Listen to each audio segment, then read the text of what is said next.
And for those who enjoy this channel and would love to support us financially, please feel free to hit that donate link. We'd greatly appreciate it. God bless.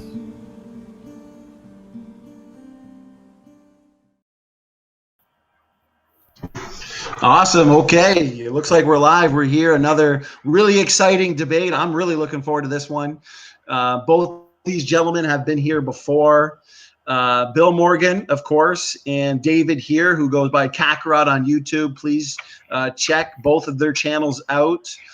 We've got a formal debate tonight. 12-minute openings followed by 6-minute rebuttals.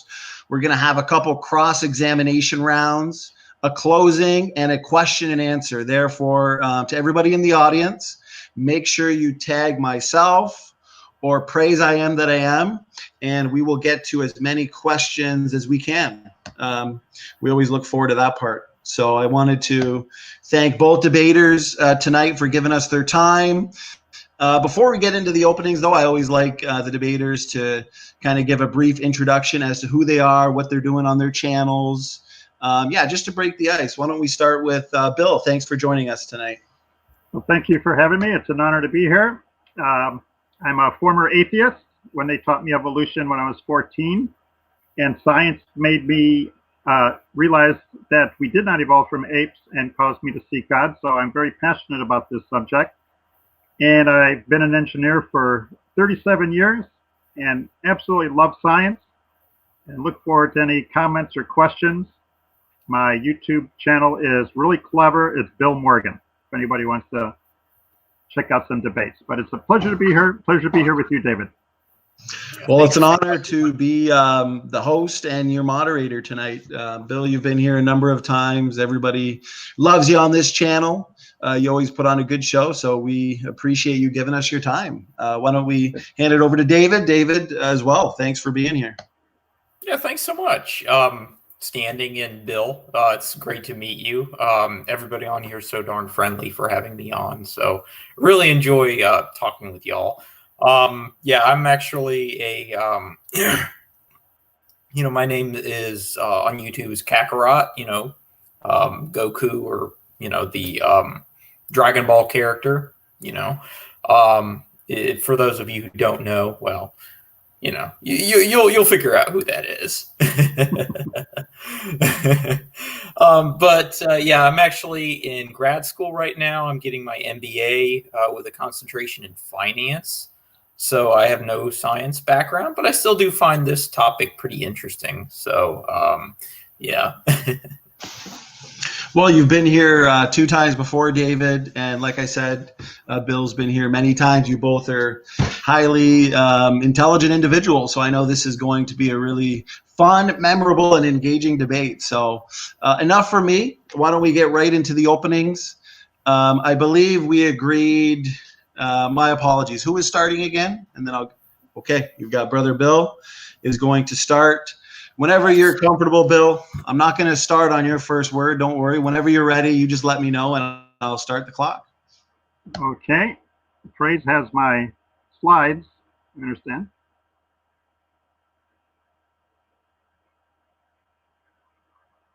Oh, do I click on something? Yeah, you're ready to go. All right. Should I open my? Yeah, your presentation, yeah. Got it. All right, so you guys can see that? Yeah. Yes, I can see it. All right, here I go. So once again, it's a pleasure to be here. My YouTube channel is Bill Morgan. You can check it out. So we are debating on how did we get here? A very, very important question. Creation or evolution? Somehow we're here. How did we get here? Now, suppose David and I were best friends. And suppose we're married. I just found out he's not, but just imagine that you are. So David and I, we take our wives to a party and we're having a great time. There he is dancing. There I am dancing. Suppose the house that we go to has 2 rooms, room A and room Z. Now we are partying in room A. There's also a party going in room Z, but we're not allowed to go into room Z. So David and I spend the whole night in room A with our lovely wives. The next day, since we're good buddies, we're having a friendly debate about the party. Now, would we be able to more effectively debate what went on in room A or in room Z? In room A, we were there. We were observing things. Room Z is a mystery. We really don't know what went on in room Z. We could see what happened in room A, but in room Z, we're at a liability. We have to rely on other people to tell us what went on in room Z. So we sure have a less level of confidence of what happened in room Z. So, creation versus evolution. Which side, creation or evolution, has evidence that we can see today in 2020 for ourselves? I propose it is creation. I believe creation is in room A. Creation makes predictions. Creation predicts, apes make apes. I gotta hide that. People make people. This is not real high-tech science. Giraffes make giraffes. Apes make apes, people make people, giraffes make giraffes is what we observe, what we see with our eyes. Every living organism is evidence for the creation model. Trillions of things became living today, and they all support the creation model. There are 8 billion people on Earth. What do we observe? They have human parents, human grandparents, human great-grandparents, human great-great-grandparents. Mitochondrial DNA teach all they have is human ancestors. When they have kids, they have humans. The giraffes are making giraffes, etc. There's 1 million apes on Earth. What do we observe? Their parents are apes. Their grandparents are apes. Great-grandparents are apes. These are all mountains of evidence for creation. So we observe 8 billion people, 1 million apes, 0 living ape men. The evolutionist believes and teaches that there were ape men that were not human. Where are they? They are not observed. They are outside of observation. Therefore, it is not science. It is a faith belief. People make people, apes make apes is supported by biochemistry and genetics. That's hardcore science. Genetics is the best friend for creation and a nightmare for the evolutionist. Now, if you believe bacteria plus time plus mutations equals humans, which is a theory of evolution, you're contradicting biochemistry and genetics. You can believe it if you want, but don't call it science and don't teach it as science. Now, when I was 14 years old, I was a believer. I was going to church. My teacher put this on the wall and taught the class that we had ape-like ancestors. I believed it and believed the Bible to be a scientific joke and claimed to be an atheist for 12 years. So this topic's important to me. What are these? Dramatic pause. Cartoon drawings. This is not scientific evidence. These are a bunch of drawings. The schools teach this. They'll show kids drawings and tell stories. I like to say the theory of evolution is nothing but stories and drawings. It's not observational science. But the schools don't teach the details of the fossils. Now, the schools should tell the students what the actual fossils were. I didn't learn this until I was 26 years old, and I dug into it, and I felt lied to and ripped off that the school showed me great drawings, but didn't tell me about lousy fossils. Question of the day. Why do the textbooks only show drawings as evidence for the theory of evolution instead of photographs? We know why. There's nothing to photograph. Let's talk about Lucy, one of their most famous and favorite fossils. Many people love Lucy. I love the TV show. Let's talk about this organism. Let's look at the details as objectively as we can. In Africa, they found fossils of a very ape-like animal. Ape skull, ape jaw, ape teeth. But the amazing thing, they said, was the knee and hip indicated it could walk on 2 legs and walk upright. This is the main evidence that I hear for people believing in the theory of evolution. Well, this animal is alive today. It's called bonobo.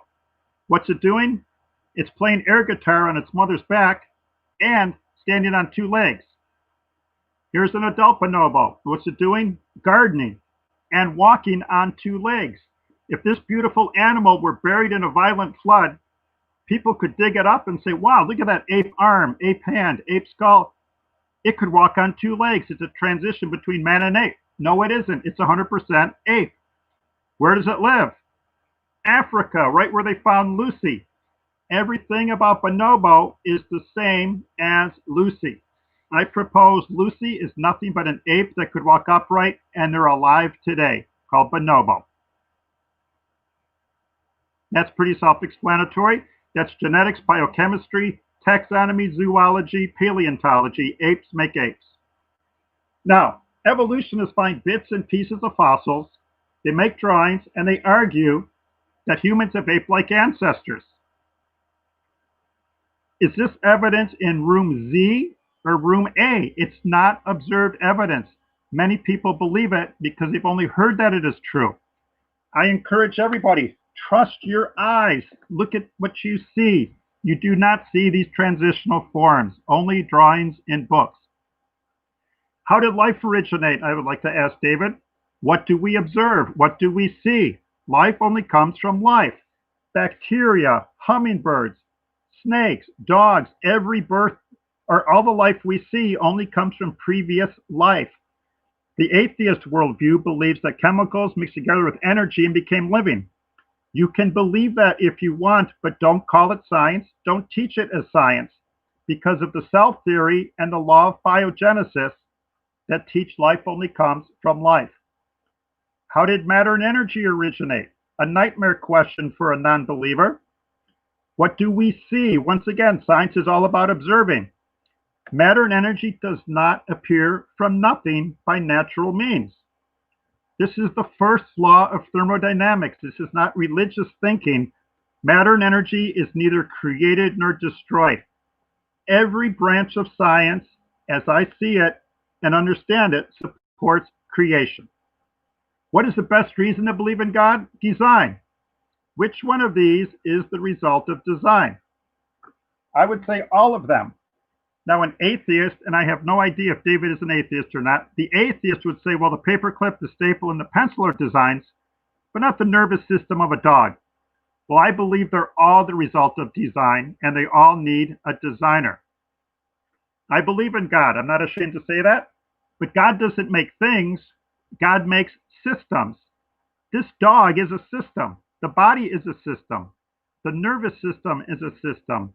The brain is a system. The molecules, or the cells in the brain are a system.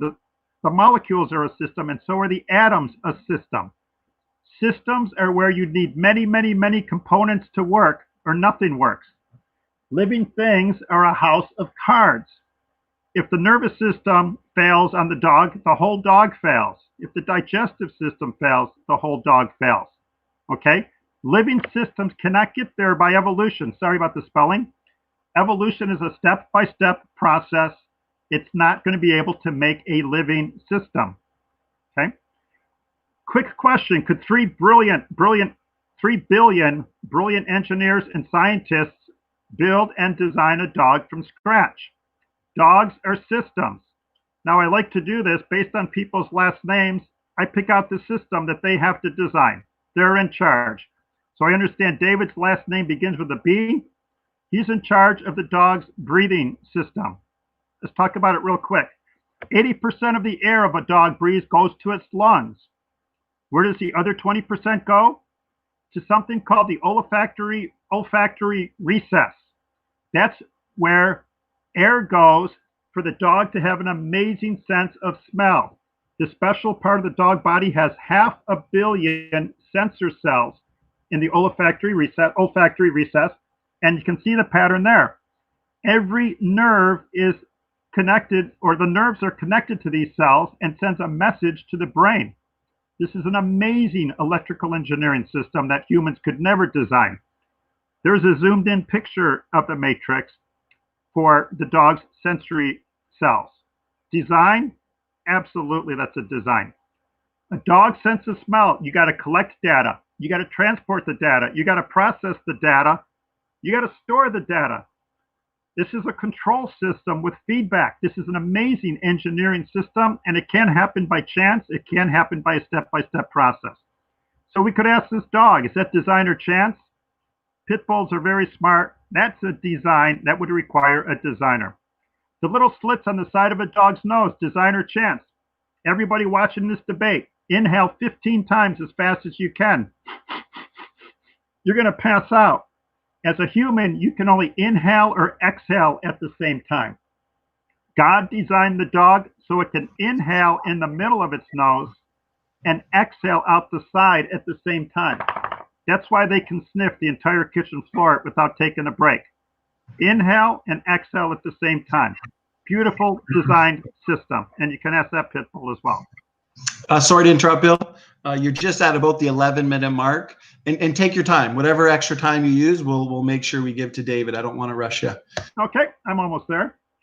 Look at that beautiful design. Every tooth, every cell, every molecule. Beautiful design. Nature, time, chance, natural selection, mutation cannot make systems. That's a beautiful design. Now, evolutionists bow before and put their faith in time and chance. Oh, it took billions and billions of years. Well, they can put their faith there if they want. Creationists bow and put their faith in a God that has the ability to design all these beautiful things. God has an IQ of infinity, way beyond our comprehension.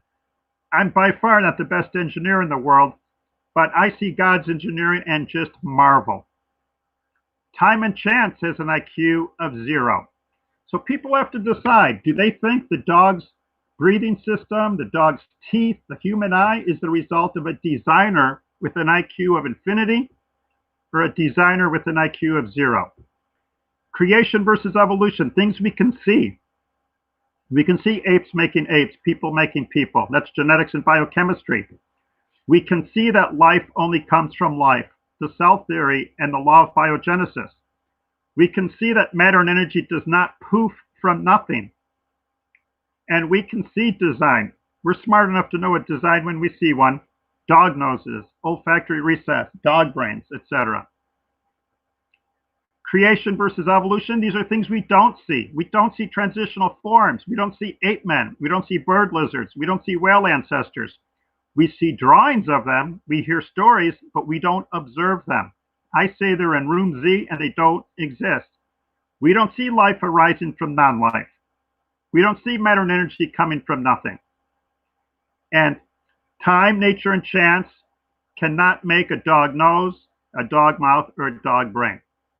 The word evolution means change. People are taller. They're still people. You can breed dogs. They're still dogs. The flu virus mutates. It's still a flu virus. This is called microevolution. These are little changes. Dogs are still dogs. People are people. And the flu virus is still a flu virus. Macroevolution is the belief that people have bacteria ancestors. Dogs have bacteria ancestors. Flu viruses, not observed. It falsifies. It's falsified by biochemistry and genetics. So microevolution is true. You are taller than your great-great-great-grandpa, but your ancient grandpa was not bacteria. Thank you. And thanks for the extra time. No problem. You just went over 14 minutes. Time flew by. Of course, David, you get the same amount of time. Any time you don't use, though, of course, we'll throw in either the cross-exam rounds or the question and answer. And Bill, great presentation. I appreciate all the work you put into your openings. I know it takes time putting these things together, so I appreciate it. Very clear and concise, and love the visuals. So over to you, David. Whenever you're ready, just let me know, and I'll start the timer. If you need to screen share, we can do that as well. Cool. Can you see? Yes. Yes. All right. Can y'all see my stuff? All right. Cool. And it's taking forever to load. I'm sorry. Yeah. No problem, David. Take your time. We've got all the time in the world. Thank you. Yeah. Come on. Please.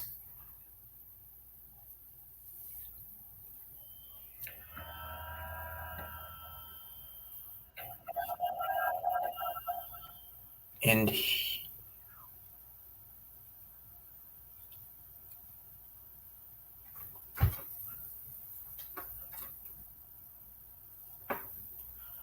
I don't know what is taking so long. I'm so sorry.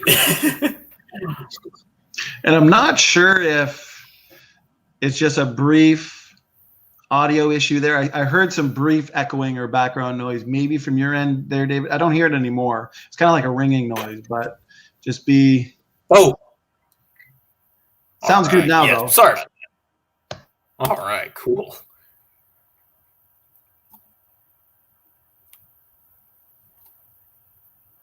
Are we there?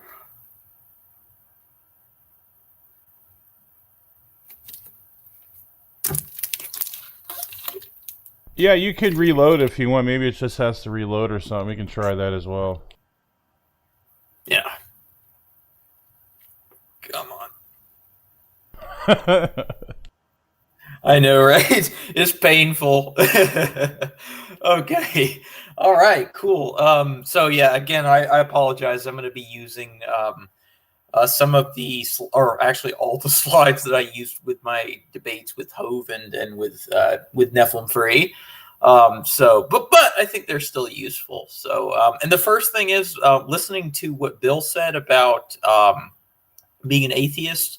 I want to be very clear that, in fact, I'm not an atheist myself. This is not a religious thing. Again, you do not have to choose between science and religion. You can have both. In fact, the Catholic Church, the Eastern Orthodox Church, the Anglican Church, the Methodist Church, they all openly accept evolution and just they explain how it's the physiology of how God, decides to bring about different life forms. And here are some scientists who themselves share the same views. There's Francis Collins and Robert Bacher and Ken Miller, and then there's many, many, many more. Just too long, too big of a list to name. I just brought up a few. So, and evolution, and specifically in the context of biology, it's just a change in genetic frequency in populations of organisms from one generation to another. So, what most people would call this microevolution. Most people would call it that, which I think Bill would accept. In fact, most creationists I have spoken with openly accept it. It's not that extraordinary. Again, microevolution, another example of that. And macroevolution is evolution at or above the level of species. So getting different varieties of cats or crocodilians is a good example of that. I would presume that all cats would be the same kind and all crocodilians would be the same kind in a creationist worldview. Of course, they're not all the same. You might get different opinions about that. But this is what biologists would define as macroevolution. So some, more evidence to start with the evidence, I feel that we should go to genetics because that's probably the most compelling. Again, life is built on DNA, and DNA codes for amino acids which make up proteins, and you'll find that the number of amino acid differences found between humans and other types of animals decrease as the more closer related the organism becomes. So we have more amino acid differences with like a bullfrog than we do with a rhesus macaque, which is not surprising since us and monkeys are both primates and we're both mammals. We're actually both monkeys. And I know you'll probably want to lynch me for saying that, but if you want to substitute the word anthropoid for monkey, we're both anthropoids because monkey is not really a scientific term. So, but that's another story. All right, so going to fossils, looking at Archaeopteryx, a good dinosaur to bird transition. Up here we have Compsognathus, and then in the middle Archaeopteryx, and then a modern chicken on the right. You can see it has the skeleton of a dinosaur, but it's also very bird-like. In fact, a lot of creationists will say that it's just a bird, even though it has those dinosaur traits, which is pretty interesting. And again, I actually do I see where they're coming from, because a lot of drawings or artist renderings do make it look just like a strange bird. But if you look at it from the skeleton, you'll see why it's a dinosaur as well. So, and Microraptor, another animal very similar to Archaeopteryx. It was a different species. It lived at a different time, but very similar. And Sinornithosaurus was another good dinosaur to bird transition. It lived alongside Microraptor, and it might have even been venomous, interestingly. And Caudipteryx is another one. It's a very bird-like dinosaur. Had feathers, and it had a long bony tail, but it also had a beak. So it was an interesting mix there. And looking at Lucy, we actually have found many skeletons, not just the one individual. And when I say we, I mean anthropologists and paleontologists. I'm not one of them. So,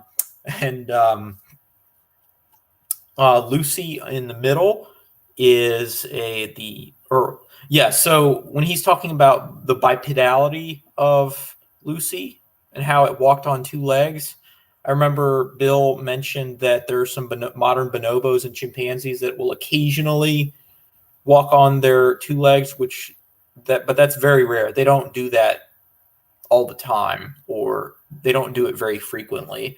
Whereas Lucy, her biomechanics regarding her pelvis and her femur were more like that of a modern human than they were with the chimpanzee or a bonobo. So then that indicates that they were at least mostly bipedal. So, and Homo habilis is another ape, or what we think of as ape, and ape to human transition. It's human, but their brains were a lot smaller than ours, and they had a large brow ridge, which those are particularly ape characteristics, or primitive ape characteristics. And then Homo erectus, that has an even larger brain than habilis. In fact, a lot of creationists will say that, depending on the specimen, they'll say that Java Man, for example, was just an ape, and other creationists will say that Java Man is just a human, which is a good indication that it's in transition. So, yeah. And Tiktaalik, when looking at a fish to tetrapod transition, this has many fish characteristics such as scales, fins, and it also had some of these earlier fish that we find in Devonian layers. They actually had lungs, which is pretty interesting. And it's reasonable to infer that Tiktaalik had lungs itself, even though they haven't directly found the lungs in them yet. But considering how earlier fish had them, it's reasonable to infer that. But as you can see, it's also very amphibious as well. So, and again, I think another compelling aspect is how we find certain fossils in certain layers. We don't find dinosaur and trilobite and mammoth remains mixed together, which is pretty interesting. It's in which evolution would account for. And we also date fossils radiometrically, and we do this by counting the ratio of parent isotopes to daughter isotopes, and the decay rates are constant. There's really no reason to think that they would change over time. And the reason that we are confident in the dating methods is because we use several different radioisotopes on the same specimen. So, like, for example, if you date a Mesozoic fossil and you use potassium, argon, rubidium, strontium, and uranium, lead, and you use all those three different methods on the same specimen, and they all give you the same answer, that's a pretty compelling. So, yeah, and that is it for the presentation. Yeah. Awesome. Sorry. No, that's okay. That again. That's okay. Just on time. You did great. I thank you for the visuals as well. Like I said to Bill, takes time putting these presentations together. So I appreciate both your openings, clear, concise, I wrote a few things down, some points from Bill to consider from his opening for the rebuttal round and cross-examination. Bill gave observable evidence. Apes make apes. People make people. Humans have always produced humans. Bill suggested that there's no ape men and no transitionals that Bill says is outside of observation. He looked at biochemistry and genetics. Bill made a case for evolution being nothing more than stories, drawings, and illustrations. Gave a number of reasons why Lucy may not be a transitional species. Pointed to life only comes from life. Few good questions. How did matter and energy originate? Bill made some points on design and the need for a designer, as well as some examples of irreducible complexity. David pointed to some Christian theistic evolutionists, described evolution as changes in genetic frequencies, which is observable.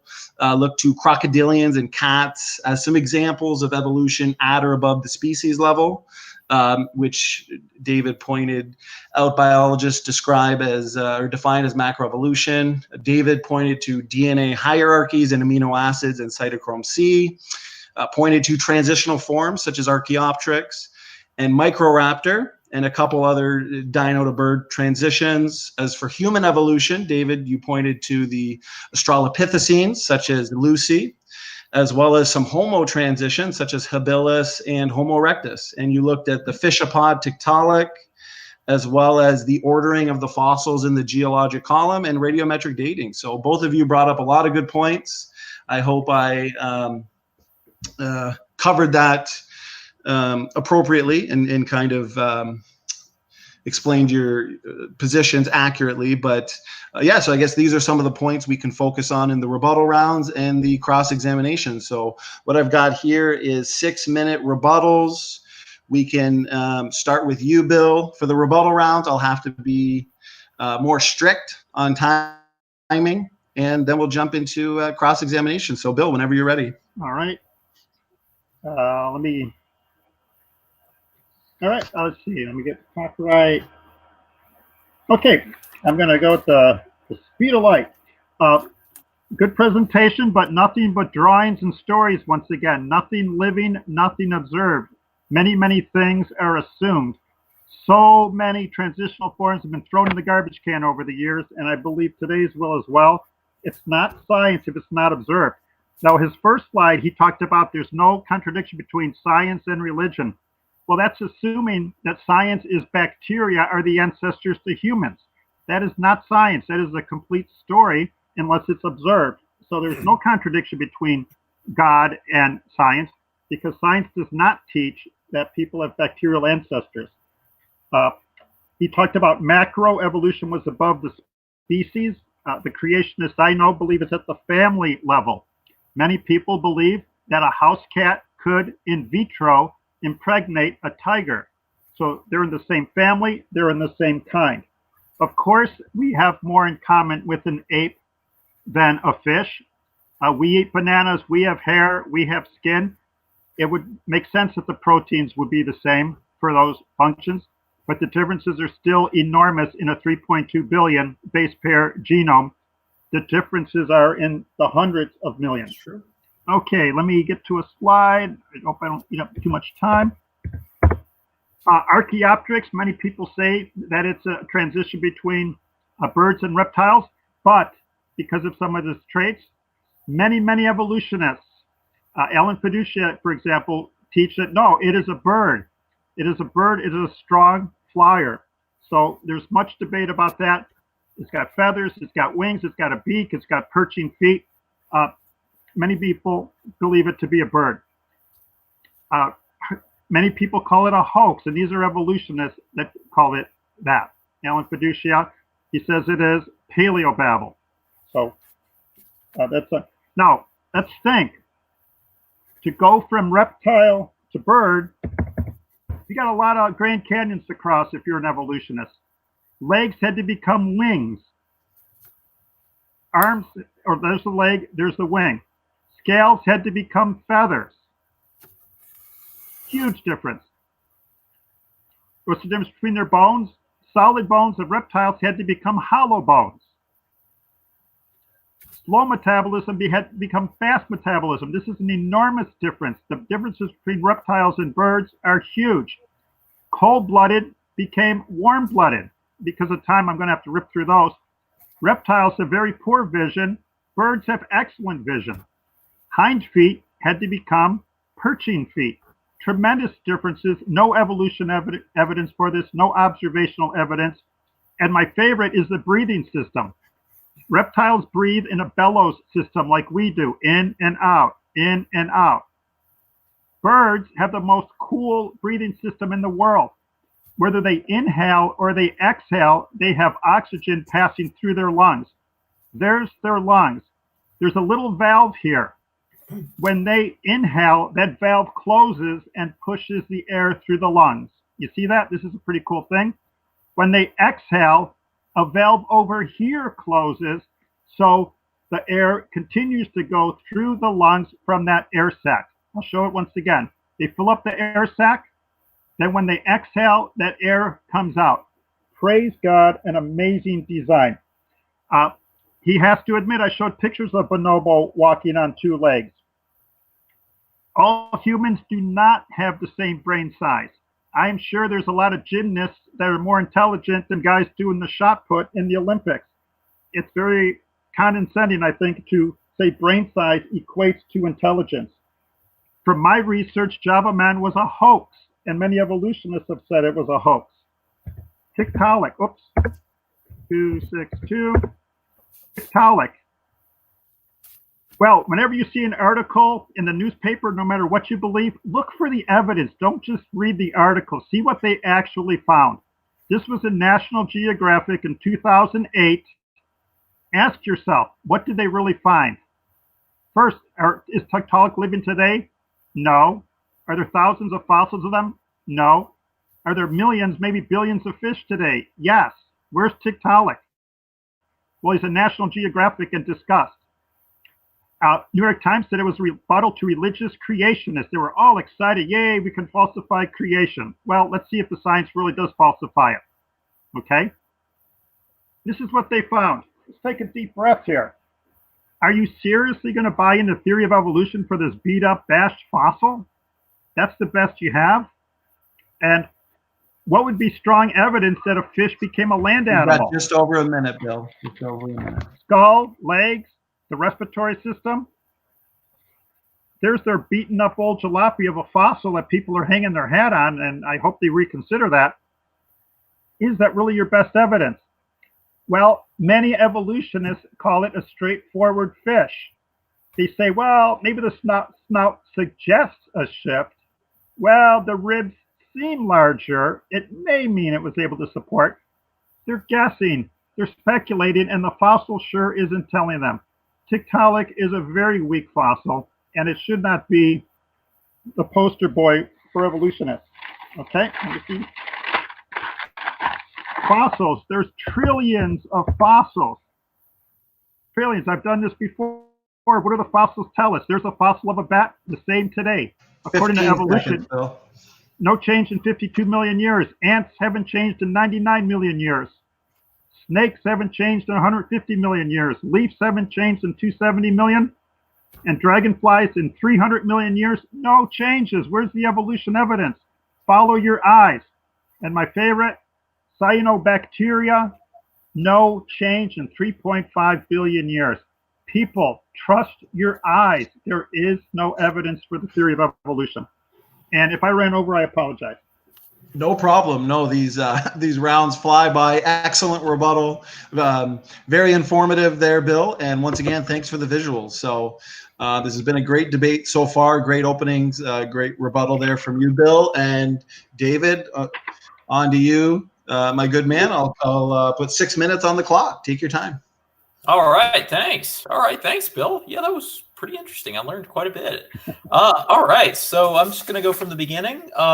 Biologists, they define macroevolution as speciation, not at the family level. And even if they did, humans are still in the same taxonomic family as the other great apes.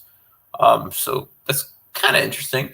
But yeah, they define it as speciation. And regarding Alan Fiducia, I understand that he is one of 2 paleontologists, I believe, that is part of the Birds Are Not Dinosaurs group, I believe. Archaeopteryx, it's not just a bird. It had clearly dinosaur traits, like such as the long bony tail and the 3 fingers, and it had teeth with no beak. Again, those are traits that no modern bird alive has today. Those are all reptilian or dinosaur traits. And speaking of that, if you define reptile as like is something that is cold-blooded, then dinosaurs would not make that cut because they were most likely warm-blooded, especially the Microraptor and dinosaurs, because sauropods and theropods, they all had hollow bones and air sacs, just like modern birds do today. And so that's just one reason why we think that they were warm-blooded. Also, if you're just taking dinosaurs out of the picture, if you compare the genetics of birds to that of crocodilians and lizards, you'll find that, you'll find that a crocodile has more genetic similarities with a bird than it does with a lizard. And in fact, birds and crocodilians, they both have 4-chambered hearts, whereas lizards and snakes have 3-chambered hearts. Then crocodilians, birds, they have hard-shelled eggs. Then lizards, they have leathery type of egg. So those are a few reasons, a few interesting points. And regarding Java Man being a hoax, I don't know. I haven't seen any citation for that. I think what you're talking about are Piltdown Man and Nebraska Man. No? No. Java Man. I'm not aware of Java Man being a hoax. It's not saying it's not impossible. I just have to see a citation for that. So, yeah. The reason that animals like Tiktaalik are no longer alive is because when Tiktaalik first came about, there were no land vertebrates to compete with.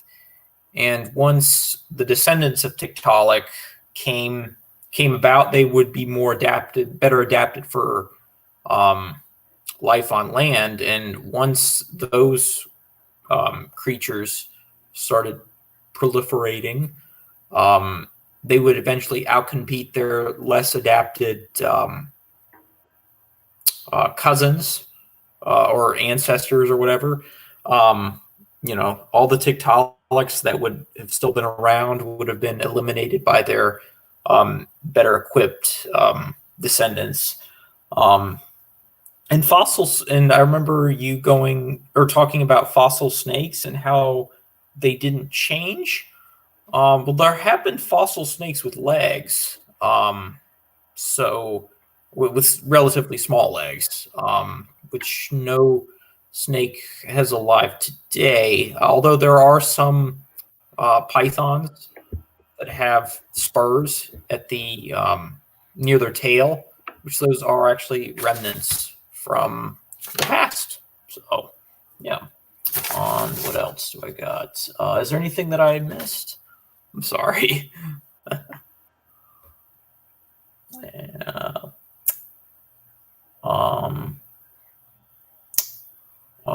And when you said that I showed nothing but drawings, I don't think fossils are drawings. I mean, they're real things. I mean, that people have, dug up. They're pretty real. So, yeah. Cool. And that's it. Awesome. Well, thank you there, David. You as well. Excellent rebuttal. Very informative. Both of you guys, you can tell you've prepared hard for this. So I appreciate it. The audience is having a good time. I do want to ask the audience for question and answers. Please tag myself or praise. We'll save them for for afterwards. So now we're going into, and actually you finished with just over a minute left, which is fine, David. We'll just toss it into, like I said, either one of the cross-examination rounds or the Q&A. So I appreciate that. Yeah, why don't we get right into my favorite part, the cross-examination. We'll keep it organic, free-flowing. I've got 7-minute rounds that we'll do where, so for example, if Bill wants to start, he'll ask you questions for 7 minutes straight, and then we'll give it over to you to do the same, David. So this will keep it engaging. If you guys want to proceed, Bill, is it you who wants to start? Yeah, and before my time starts, I would like to just make a statement. Anything I ask is not meant to be condescending, snide, rude, arrogant, bullying. Okay, so Of course. again, I firmly believe people can believe whatever they want, but when they teach something that I believe is untruthful, I have a problem with that. But so anyway, don't take anything personally. No, of course not. Okay, 7 minutes for me to be the prosecutor. You've got to have some fun, guys. I know we're gonna. Right. This is exciting. Go ahead. I'm a nice guy. Okay, my first question: why are you doing this debate? What's your motivation? Oh, I just find it interesting. Actually, I really like, well, dinosaurs, actually. Yeah, for the most part, dinosaurs. And this is a pretty interesting topic. I don't know what it is, honestly. I don't know what I find so interesting about it. I guess dinosaurs would probably be the, what do you call it? The gateway to it, I guess, if that's what you'd like to call it. So, yeah. Okay, my next question. Do you consider yourself an honest person? I think so. If I said something that was wrong, I didn't mean to. Oh, no. To say. No. Is your goal truth or trying to prove something that you hope to be true? My goal is truth. Yeah. Okay. If you dug into the evidence, would you reject the bacteria to blue whale macroevolution because you found it not to be true? Are you willing to let go of that? Good, good. And are you willing to keep digging into it? Oh, yeah, absolutely. Okay. Now, you said you believe in God. Yeah, I think so. Yeah, I'm willing to go with that. Yeah, willing so you to. Believe, go ahead. I'm sorry. So you believe that the teeth in a dog's mouth is the product of design? Not direct. I think natural selection through mutations did that, but I think that it's the way that God. I think that that evolution is basically the way, like a computer program that He made, and then it took its path after that, or something like that. Okay, we can talk about that in the next round. Sure. But my design argument, I have a bunch of design questions here, but you said you believe in God. But yeah, I'll go back on that. Does natural selection add information to a genome, or does it eliminate unfit organisms and unfit traits? Well, so yeah, the mutations are what cause that, and natural selection eliminates the harmful ones, and it allows the ones that are either beneficial or neutral to survive and pass on their genes. So, okay. So natural selection eliminates traits. It doesn't add information. You would agree on that, right? Right. Well, it's not the natural selection that's adding it. It's the mutation. Exactly. Right. Okay. So your faith is that God, I don't want to put words in your mouth, God created bacteria, sat back and let it mutate to become a blue whale? What's your big view? Well, I mean, whether or not, God, whether or not that's that God was behind that, I don't know. But yeah, I think I don't. Again, it wasn't really a bacterium. That it was a very single-cell organism. Right, exactly. Yeah, before. single-cell organism. Yes. So God made a single-cell organism, sat back and let the mutations happen, and we got redwood trees, people, and whales. Well, regarding abiogenesis, No. Right. That's a miss. Right. Yeah. Right. Yeah. That's but I don't know. Perhaps I don't have a problem with that. Yeah. Okay, on a scale of 1 to 100, how certain are you that you have bacteria ancestors? Well, they weren't bacterium. With single cell organism. Probably like a 9.5 or something like that. I was out of 100, so 95 will go. Oh yeah, What- yeah, 95. Yeah. What is the strongest reason that you would say that is evidence that humans are related to bacteria? Could you give me a specific piece of evidence? Oh, genetics for that. Genetics. Yes. Please explain. Oh, sure. So the DNA that we share with E. coli and with bananas, that's what's used for paternity tests. They use the exact same methods to determine our relationship with other organisms that they use to determine whether or not you're the father of a child. So they use the exact same method, and they're just extrapolating it further back. Same concept, though. Wow. Okay, so getting back to my earlier thing about the party, would you say that evidence is room Z? Have you seen the genetics, or has someone told you there's genetics for that? Are you believing it based on what people have told you, or something that you've actually observed? Well, I mean, bananas have genes. I mean, they're alive. Well, right. But you believe we're related to bananas. Right. Well, they have DNA as well. So we have DNA, and pretty much most life has DNA. Yeah. But your eyes have not observed evidence that we are related to bananas. You perhaps. Well, you don't have to directly see it in order to conclude that it happened. I mean, I didn't witness the murder, but oh, sure. I want to interrupt you. Your eyes have not seen evidence that humans are related to bananas, but perhaps you've read an article in a journal or something that says, "Hey, we both have DNA, therefore we're related to each other." Is that accurate? I don't know, because I wrote it I've heard it from thousands of scientists and science communicators.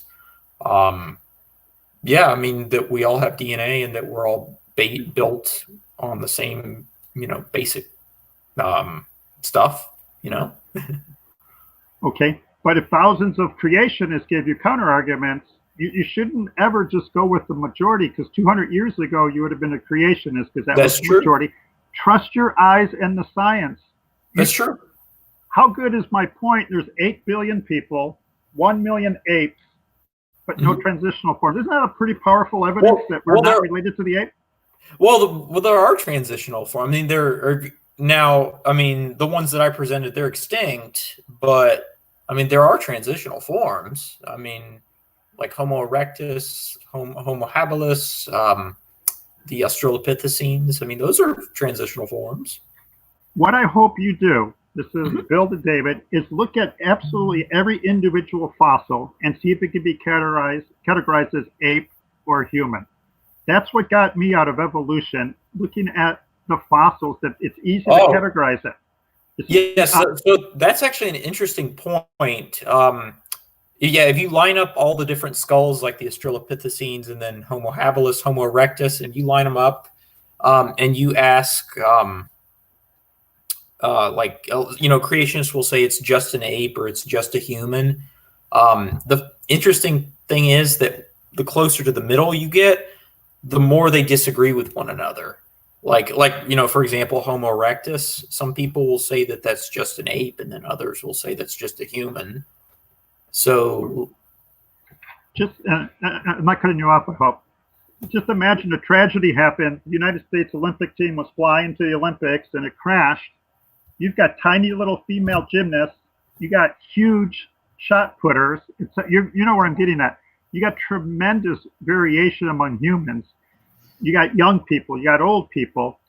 I really think, well, I'll ask my next question. Does it frustrate you that your evidence is all a fossil that people are interpreting and they're not living today? Well, yes. And then I'm sorry to interrupt.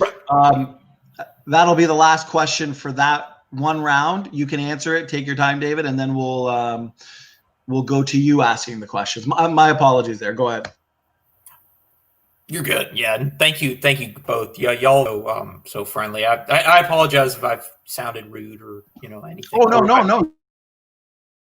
You both are doing great. I just wanted to make sure we're both getting equal time with the cross examination round. So, David, take your time, answer that question, and then we'll switch it over to you asking Bill questions for 7 minutes. Go ahead. Awesome. Yeah, it's you bring up a good point. Yeah, it really stinks that these, like the Australopithecines and the Homo erectus, that they're gone. Yeah, it's it kind of, whenever you have transitional forms like that and then they go extinct, it kind of what's the word I'm trying to think of? It kind of creates a big gap between different organisms. So, like, for example, if let's take like rhesus macaques, for example.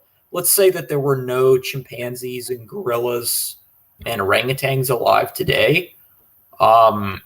That would, if there were none of the great apes, what we think of as apes, around today, then there would be a large gap between. And I'm obviously not saying that I'm not implying a direct lineage, but it would be kind of an even bigger gap between us and the traditional monkeys, what we think of as monkeys. So awesome. Well, that was a fast-paced first round of the cross-examination. Great questions there, Bill. Great answers, David. This has been awesome so far. So why don't we move to David? It's your turn to ask Bill some questions. I'll set the timer here. 7 minutes. Go ahead. All right, cool. So when you were, so like you mentioned, when you were 14 years old, and you were taught evolution, so like when did you? Oh yeah, this might be getting off topic. And if you don't want to answer, that's perfectly fine. I can't ask anything. Oh, thanks. So when did you become an atheist? If you don't want to answer, that's perfectly fine. So. Yeah. Okay, second row on the left-hand side of the class. I remember he taught it. I said, wait a minute. That completely falsifies the Bible that teaches Adam from the dust and Eve from the side. And I just said to myself, holy cow, I've been lied to by believing this. This was me. Mm-hmm. I was lied to believe in that Bible stuff. My science teacher, who I respected, Mr. Smedella, Amherst High School, mm-hmm. I felt duped. I felt that the Bible teachings had duped me from science. I've always been passionate about science. And I thought, not only do I think this is science, I kind of like it because I don't have to listen to all those rules about obedience anymore. Mm-hmm. And I grew to dislike creationists because I thought they were a threat to the thing I loved, and that is science. I know a lot of evolutionists hate creation because they think we're like a flat earther or something, that we're going to ruin their science, but absolutely not. The best way to learn about creation is to listen to a creationist. The worst way is to listen to an evolutionist. And the same way for evolution. I like to read evolution articles, but if you only get creation from an evolutionist, you're going to get mocking, derision, condensation, etc. So I don't want to take up your 7 minutes. But I did not like creationists until I actually read what the science was. Yeah. So like before you learned about that, were you, you were were you like a theistic evolutionist beforehand, or? Oh no, I was a very, very and I'm not blaming the Presbyterian Church. I was one of God's frozen people. Mm-hmm. My wife's Presbyterian. She's on fire for Jesus. I went there for 1 hour a week, and I believed it, but I didn't pay much attention. And I went to Sunday school and stuff. So I knew a little bit, but I believed it was true. Mm-hmm. But I absolutely threw it all out the window when I was 14 years old because of the science teaching. Yeah. And so, like, what convinced you of creationism? The first thing was a chick track. You ever heard of those? That sounds very familiar. Write it down. It's like a chicken. There was a chick track called Big Daddy. I was working as an engineer. My buddy said, hey, look what I found. And it had the ape-man chart, and it told me about the fossils. Mm-hmm. And I actually took 2 days off work, This is before the internet, and I called universities and I said, what is the actual fossil evidence? And I actually got books from college libraries, and I said, my goodness, it's bits and pieces and fragments. I had truly thought, David, they had thousands and thousands and thousands of fossils. Fragmentary evidence, and the more I looked into it, every field of science, physics, thermodynamics, biology, chemistry, supports the creation model, in my opinion. And my hope for you, young man, is that you dig in for the facts, listen to both sides. Oh yeah, I totally agree. Yeah, definitely. I think we should, hear, what we should hear, what people bring to the table,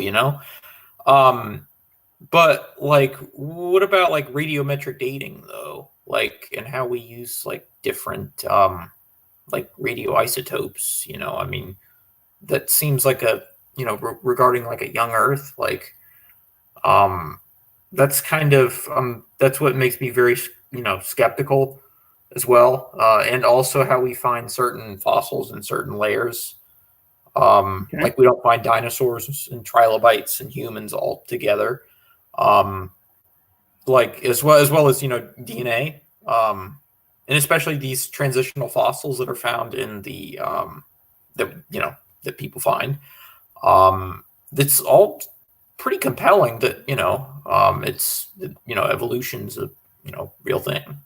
Well, once again, trust your eyes. Right. Yeah, you said earlier it frustrates you. There's 8 billion people, which is a lot, million apes, a lot of fish, a lot of reptiles, but no in-betweens. And you said it, that frustrates you. I propose they don't exist. As to the age of the Earth, I don't believe the Earth is young. I believe it's 6,000 years old. That's a long time. I know. I'm having a little fun. But go ahead. If you believe bacteria became a whale, a camel, a redwood tree, an owl, you need that time. But this poor old Earth couldn't take billions of years of abuse of wind, rain, temperature change, solar radiation. You're in Jacksonville. I love Jacksonville. I'm in California. It's eroding.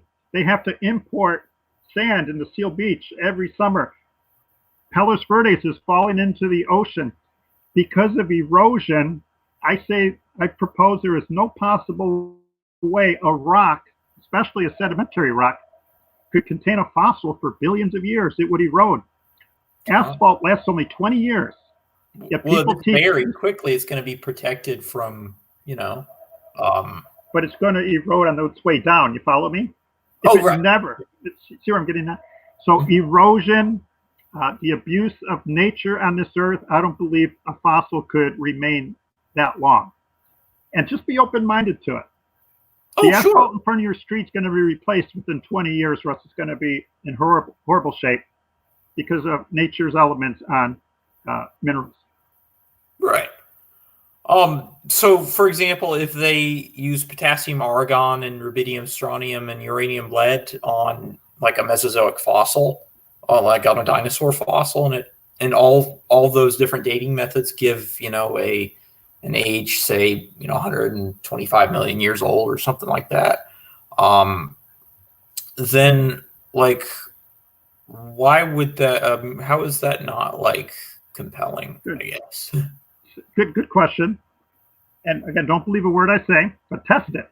Science can measure chemical composition, temperature, mass, magnetism. Science cannot measure the age of anything. Okay? Go ahead. It's your time, so you get to ask. Well, right. Well, I mean, it can give us, I mean, it's written in scientific, it's basically written in scientific language. I mean, radiometric dating, it's, obviously the fossil doesn't come with a label on it saying, I'm 150 million years old or something like that. But, we count, ratio of parent to daughter isotopes. I mean, that gives us a pretty good reason, gives us pretty compelling reasons to believe why, the Earth is, around 4.5 billion years old or something like that. So. And it's your time to ask questions. Look, my dog's having another nightmare. Do you think you have the same amount of carbon-14 in your body as an Eskimo and a person who lives in China where they pollute like crazy? The same amount of carbon-14? Yes, in your body. That I don't know. Okay. Yeah. Well, and I don't want to cut into your time, but look into it. Mhm. You probably have different amounts than they do, etc. Carbon-14 measurement only tells you the amount of carbon-14. It doesn't tell you the age. You have to Well, make it's all only- kinds. Actually, What if real they- quick, you have to make I was Get up assumptions. to around I was 50,000 just years. going to point out, yep, that's been equal time for the first round of both of you. First, Bill asked. It was actually roughly about 8 minutes for each of you. Therefore, we will now go back to Bill to asking you questions, and then we'll do the same for you, David, and that'll be the final round of cross-examination. So go ahead, take your time, Bill. Awesome. Okay, is it open forum, SFT? It's up to you guys. Do you guys want to have another round of Oh, no, cross-examination? no. What I mean, I can ask a non-science question. Oh, yes, open forum. Whatever you want to ask, Okay. go ahead, guys. David, I'm going to ask you the most important question you've ever been asked. What do you think will happen to you after you die? I don't know. Yeah, I have no idea. I hope something good. If you know what I mean. Okay. I didn't ask you if you knew, though, and I asked this in friendship. What do you think will happen to you? I didn't ask you if you knew. What's your best guess? Wow. If I had to,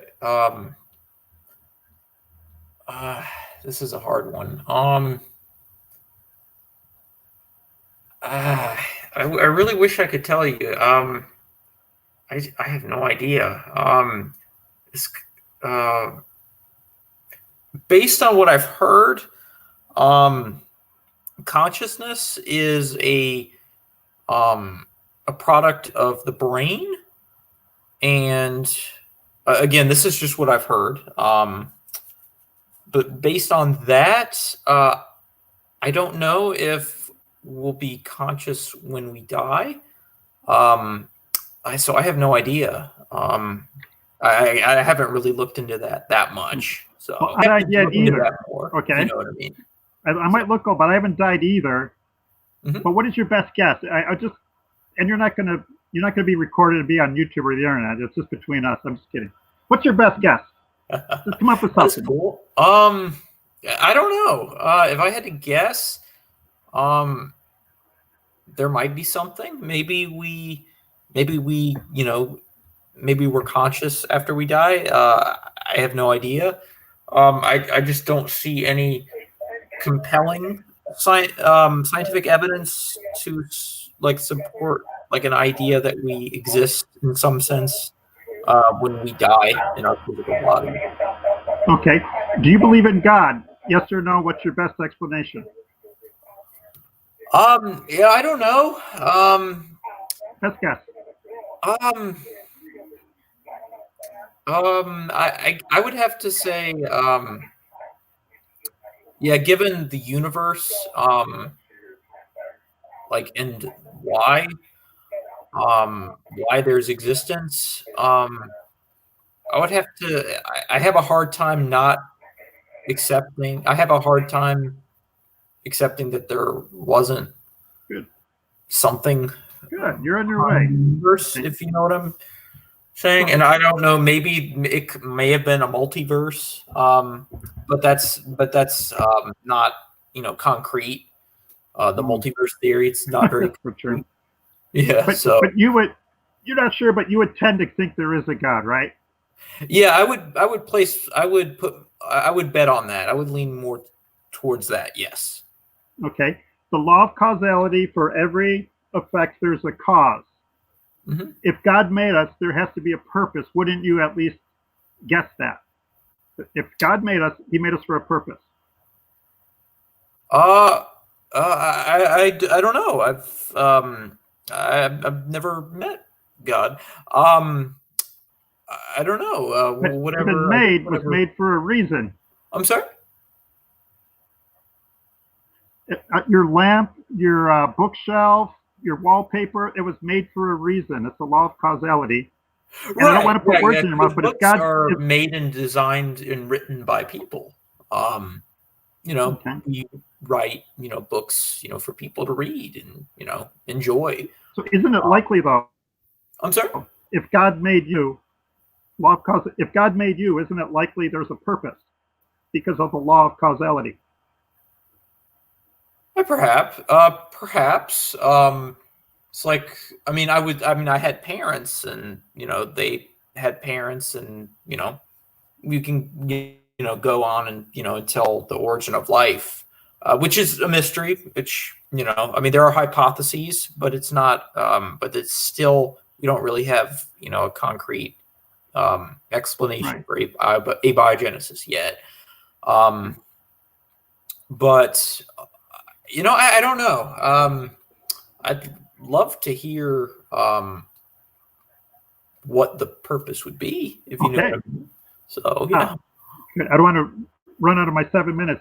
I believe everything ever made was made for a purpose. My cell phone, my little globe here, etc. You were made for a purpose. Mm-hmm. The purpose could be that God made you to get old, get cancer, see your parents pass away. You know what I'm getting at? Suffer and have a miserable, many, many times of grief and die, and that's it. If that was true, I'd say God was a sadist, because there is a lot of suffering, grief, and pain in this life, and we've all gone through it. So I would say if God made us, he's not a sadist. There is life after this life. And I believe the whole purpose of this life is to determine who spends eternity with God. And to me, I can't prove that. I believe that's absolutely what the Bible teaches. It makes sense. If he's a loving God, the law of causality, the Bible teaches that, etc. So I don't know what you do in Jacksonville about dirt biking, surfing. That's all fun. Yeah. But the real purpose is life is, how's that going to do for life after this life? Are you going to spend eternity with God or not? And that's based on premises of law of causality, cause and effect. What do you think about that? Right. So regarding how we, you said that everything that's made is made for a purpose? Everything that was made for a purpose. What about like rocks and snowflakes? I mean, those. Absolutely. I'm sorry. I have a lesson on beavers you would love. How snowflakes become water, but God doesn't want it to rush to the ocean. So beavers build dams. Snowflakes were meant for life. Absolutely. Rocks are meant to support your house is on a solid foundation, etc. I don't want to. So yeah, I believe rocks are made for a purpose. He sure made a lot of rocks. Rocks, they form, rocks and snowflakes, they occur naturally. I mean, and there were rocks long before there were, humans to build homes and, Yeah, I think 3 days before humans. But anyways, rocks have a purpose. Absolutely. That's my belief. Cool. I just reached the just roughly another 8 minutes or so of cross exam. If you wanted to switch it over to David. Can I just say one thing for 10 seconds? Of course. Take your time. David and audience, if you seek God with your brain and not your heart, you will find him. And that's what I hope people do. Awesome. Amen. David, go ahead. I'll restart the clock for your time to cross-exam. Bill, go ahead. All right, cool. So you mentioned how like reptiles to birds, how you don't think that that's possible? No. I'm sorry? No, for many reasons. How come Archaeopteryx? How come that doesn't qualify as a good example? Okay, I think Archaeopteryx was a bird with traits that aren't common with birds. Right, they were dinosaur-like. They had dinosaur traits. In fact, Fred Hoyle was actually a creationist, although a very strange one. He was a very odd creationist. Are you sure? It's okay. He actually said that Archaeopteryx was just a dinosaur with feathers, glued onto it. So again, like if you look at their skeleton, just at the skeleton, it clearly looks like a dinosaur. I mean, well, it is a dinosaur, but I mean, you know, the chicken out looks like the odd one out when compared to like a Compsognathus and Archaeopteryx. I mean, so how is it a bird then? Okay, well, I've heard that swans have a tail that's bony. No living bird has a long bony tail. That's a tail feather. What you're thinking of? Okay, all right. Well, it had feathers. Mm-hmm. It had wings. It had a beak. It had. Oh, it didn't have a beak. It had a reptilian mouth with teeth. Okay. Mm-hmm. And I've heard Hesperornis was a bird with teeth. Living bird with teeth? No, it's extinct, but a bird with teeth. Oh, right. Yes, there were birds with teeth. Yes. Ah, okay. Right. And ostriches have claws on their wings, and some other birds. They don't have 3 fingers, though. Well, it went extinct. And this no. Modern ostriches do not have 3 fingers. I have no idea. Yeah. There are living birds alive today with claws, but they don't have 3 fingers. No living bird has 3 fingers. Yeah, those are dinosaur traits. So. And I have a question, but this is your time to question. Sure. And also like the ape-like creatures to human, or however you want to phrase it. How come you don't consider them missing links, like Lucy, for example? Yeah. Because is that Snake you're talking to? Hey, Snake, how you doing? Because I believe it to be an ape. It falls within classification of an ape. Ape hands, ape arms, ape skull, ape fingers. Well, and a hip and a knee that showed it could walk upright. Apes can do today? No, the modern apes today don't have the types of pelvis and the femurs that us and the Australopithecines had. They had a pelvis and a femur a lot more like ours. So that indicates that they were bipedal like us, biomechanically speaking. So. But you do admit today there are apes that can walk on 2 legs. They might not prefer to. They might have a slightly different. They just do it for like a few minutes at a time, right? Or something like that. If they got buried, you could point to it and say, "Hey, this ape can walk upright." If they got buried? If they got buried and dug up, someone could say, "Hey, look at this ape-like animal." But they don't walk regularly, whereas the Australopithecines walked regularly. Most Fossil told you that, right? Little assumption. Well, I mean, it's biomechanics. I mean, it's comparing their pelvis and their femurs to that of ours. When looking at that, it's reasonable to conclude that they walk more like us. And it's also reasonable to conclude it could be an ape that could walk upright.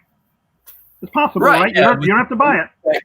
It was an ape with very human-like characteristics, such as the femur and the pelvis. And its teeth were also intermediate between that of us and the modern apes.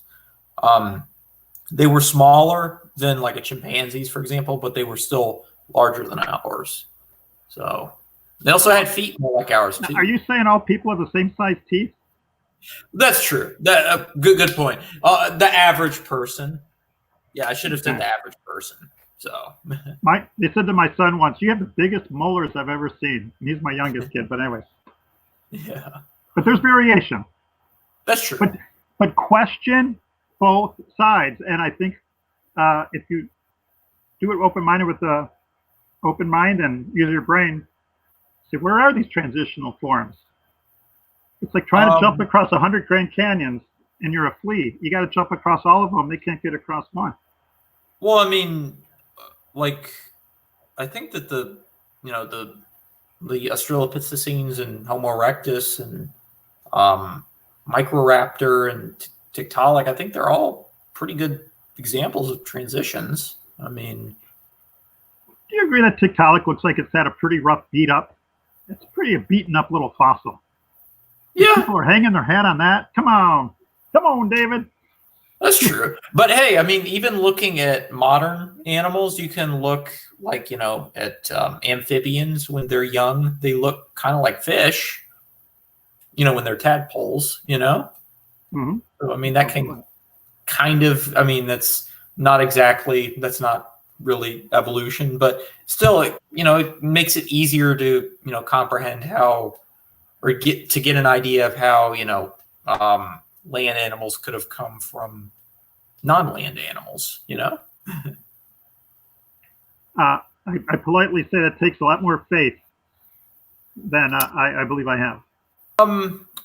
So like when you say faith, like, do you mean, what exactly do you, because like there are certain contexts where faith is just like, just confidence. Faith is believing in something that also- hasn't happened yet, or you can't prove. Oh, okay. You have faith your car is going to start tomorrow morning. It's not blind faith, though. It's logical faith. Blind Right, faith is that's believing your car That's could true, fly based you on to past Miami. experiences. Yeah. Yeah. I believe- Well, I mean, I think there's evidence for it. I mean, given that,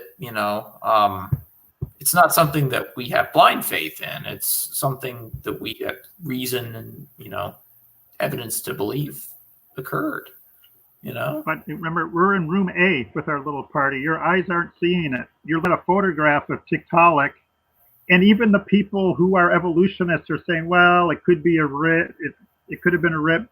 Just read their own words. And I think you'll abandon it. These guys are dreaming. Now, a lot of people want to earn a PhD. This is true. To earn a PhD, you got to come up with something new.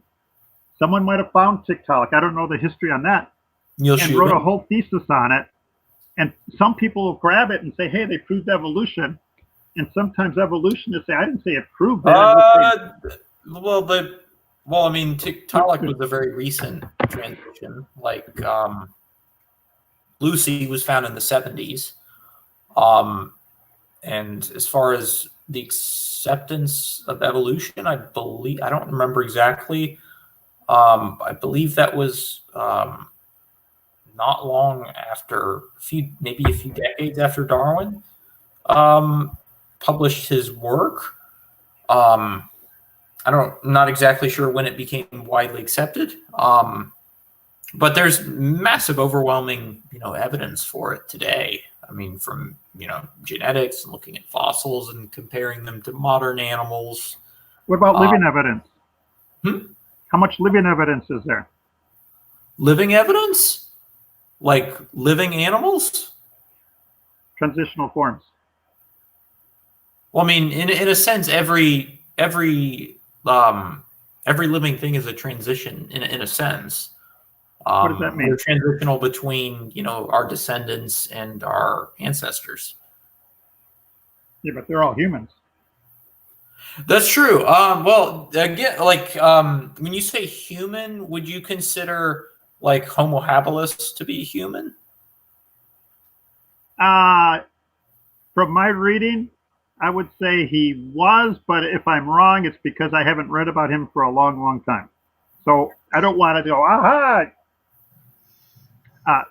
Right. So when you say human, 90s. you're not just talking about Homo sapiens. I just wanted to jump in here real quick, guys. That would end our fourth round of cross-examination. Did you guys want to spend a couple minutes just kind of asking your last question or two that you felt wanted to be asked, or anything you wanted to address, and then we'll move into the closings? Or how do you guys want to proceed? Oh yeah, whatever. I'm good with whatever, So yeah. I wanted to make sure I wasn't just jumping in and interrupting you guys. If you guys had a few last things you wanted to say in terms of discussion, you're free to do so. I'll start real quickly. I love people, and I talk to lots of people about the existence of God. If they say I'm good, I'll say have a great day. It's their choice. But it's no more important topic to think about, David. And it's amazing how many people say, I have no idea. I have no idea. And I believe, this is my opinion, a lot of people who hated God, kicked him out of their life, had to invent an alternative. Matter and energy came from nothing. Life came from non-life and mutated to become humans. And a lot of nice, sincere, open-minded people hear that taught because that's what's in the schools and believe it. But my goal for you is that you look at the evidence and not the rhetoric. And people make people, ladybugs make ladybugs. But so many people don't think about the big picture, the purpose of life. Is there a God? They just think about their next meal. So think about the big stuff. Absolutely. So you mentioned that. So who exactly says that the universe came from nothing? I'm not aware of. The smart atheist avoids the origin of matter and energy and the origin of life. Well, because that's a mystery. We don't really know what caused the Big Bang. I mean, we don't really exactly know how abiogenesis. If there was a Big Bang. If there was a Big Bang. You're assuming there was a Big Bang. Well, it's currently the best supported scientific model for cosmic origins. They're not saying that it necessarily is absolutely correct. It's just the current best supported model for cosmic origins. Okay, on a scale of 0 to 100, how certain are you there was a Big Bang? Oh, I don't know. I don't know hardly anything about physics or cosmology. So, and my goal is not to embarrass you, but if you had a vacuum and you expanded hydrogen and helium gas, what would it do in that vacuum? In a vacuum, it would just like spread, I guess. Yeah, it's going to go to the lower pressure. Okay. Just like in Jacksonville, if you open 2 doors in your house, boom, that wind comes through because now it's low pressure instead of high pressure. Same thing with the Big Bang. They teach it came together because of gravity and formed stars in fusion. If you compress a gas, does it become warmer or colder? So if you compress gas, I believe it would become warmer. Yes. And the forces to have that warmth expand is more than to cause it to come together and form stars. There's at least 50 simple reasons of science the Big Bang did not create or did not expand hydrogen and helium, form stars, etc. Very important stuff, though. But who said it came from nothing, though? That's what I'm confused. But I'm confused, like, who said it came from nothing? I don't... Well, the Big Bang does not address the origin of matter and energy. Right, because that's a mystery. The Big Bang addresses the expansion of matter and energy. Right, it's a mystery. We don't know what caused or, what came before the Big Bang, if that's, if that's even possible. But, if that's even a valid question, because from what I've heard, time came into existence at the Big Bang or when that occurred. Well, when there was matter and energy, there was time. Right. Again, be careful of your presuppositions that, well, there was a Big Bang. We know that. No, question everything. And this is a fun thing. Science can't prove anything that happened in the past. Okay? Technically, science doesn't. Science disproves. Well, science can prove things in the present. But I won't get into the details, but science cannot prove that O.J. Simpson committed those murders. Are you familiar with them, or are you too young? Oh, yeah. I know what you're talking about. Yeah. Okay. There could be blood evidence. There could be DNA evidence. There could be a cut We're finger. not absolutely certain, but it's reasonable. Right. Science can give you a best explanation, but can never get you to the top of the mountain of 100% certainty. Exactly. Yeah, science doesn't deal with absolute certainty. So, well, in the present, it can. Well, absolutely. I'm an engineer. If I design the right refrigerant at the right pressure and the right temperature, I can cool you down in Jacksonville. Absolutely. Well, yeah, this would be a different topic. This whole, this thing about absolute certainty, like, can we be absolutely certain about anything? It's like, how do I know I'm not a brain in a vat? That's, that would get off into a tangent. Because you won't give me your money. Yeah. But science can't prove matter and energy created itself from nothing by natural means, but we have a law of science that falsifies that premise. You see? It doesn't prove it, but I would say it makes it 99.9% sure matter and energy did not appear from nothing by natural means. And the smart atheist runs from that Well, question. yeah, I agree. I don't think it did come from nothing. I've never really heard anybody say it came from nothing. Have you talked to atheists? I've heard from them. I haven't heard them say that they think it came from nothing. Most people I've talked to just say that we don't really know what happened, before the Big Bang, if that even makes sense to say something like before the Big Bang. That is, the Big Bang is the best scientific model supported by the evidence. Just think of that vacuum and that hot gas. Yeah. Not a good model. I don't know enough about that. So dig into it. I'd love to say this. Yeah. Let's say, I'm not picking on you. Suppose you're here right now and the world's smartest guy is here. David, you can get up to here. You know what? You can learn so much about the Big Bang, and I think learn enough to reject it if you look at both sides. But one important thing, I always ask people, what's your best explanation for the origin of matter and energy? And they always say the same thing. I don't know. Well, Bill Nye said that but I didn't ask if he knew. I asked for his best explanation. What's the best explanation for the OJ alleged murder? We won't get into that, but you can't prove it. You follow me? When you say prove, do you mean like absolutely prove? Right. Like, you can't. right. Yeah. You can't absolutely prove the origin of matter and energy, but there's evidence that indicates it couldn't be natural because of thermodynamics. But look into it. Awesome. Definitely. If your friends feed you one thing, bounce it off me. I'll email you.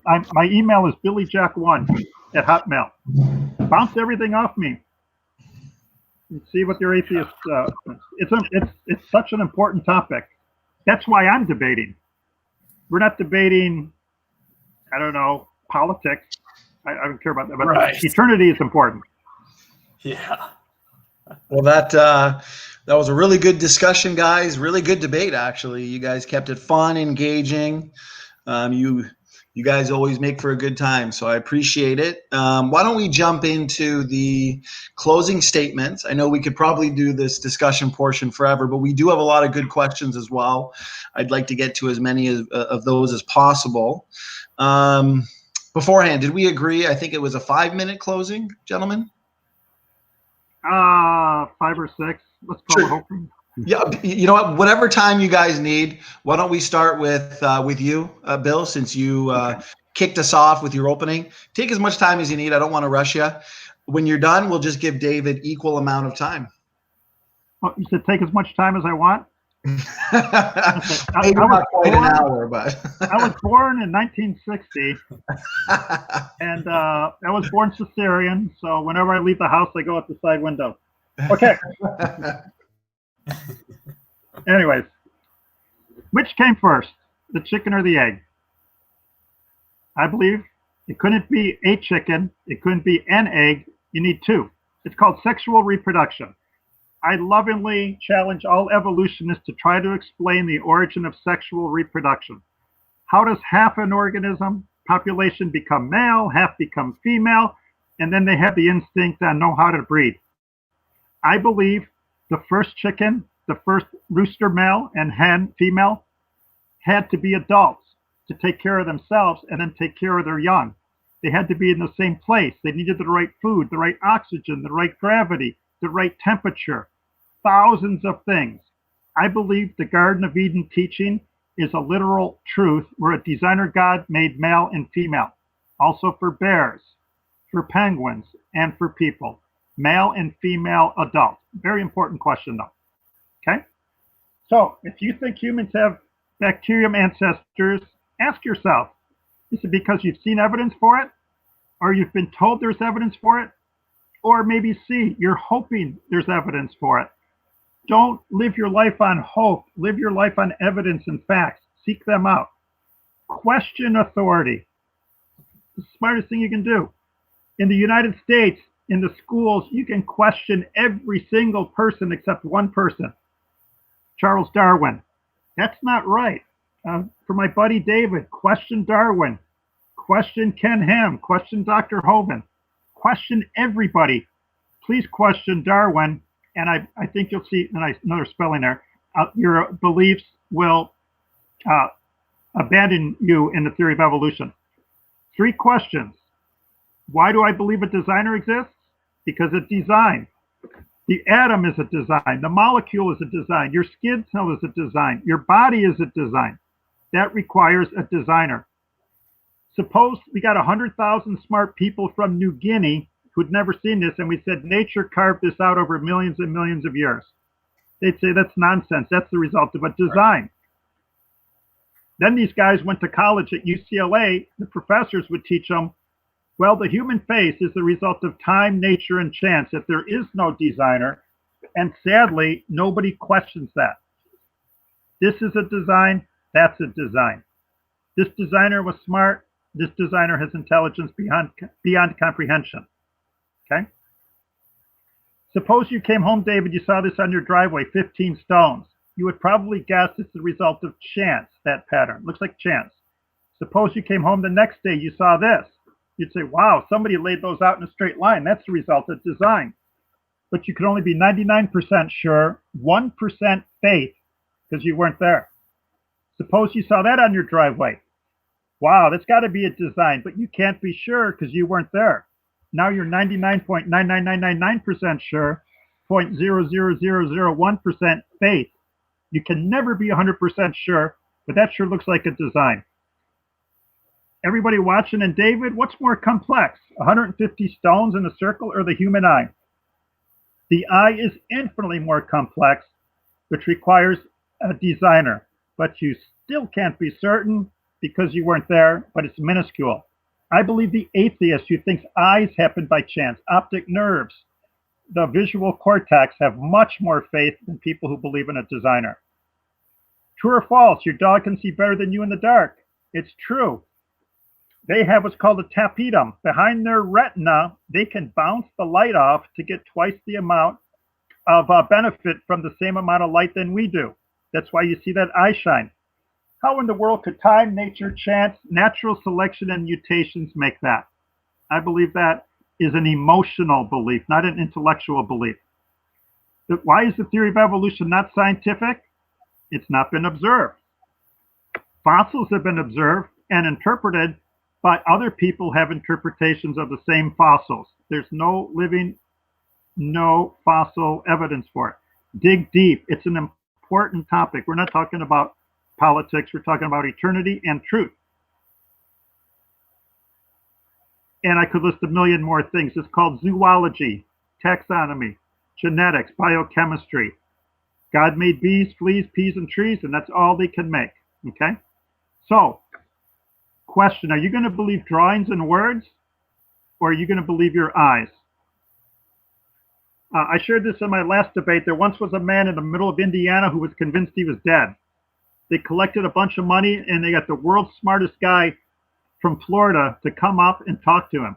So he flies up, and the guy says, I'm dead. And he goes, really? Do dead people bleed? And the guy says, no, dead people don't bleed. The world's smartest guy pricked his finger. He started bleeding. The man said, oh, I was wrong. Dead people do bleed. Some people do not care about the evidence. They want to prove their hypothesis. I hope people seek the truth. The 5 main reasons people are atheists, some because they're mad because of suffering, or they've had a bad experience with religion. I understand that. That's emotional, though. Some don't like the Bible's rules. I understand that. Everybody struggles with that.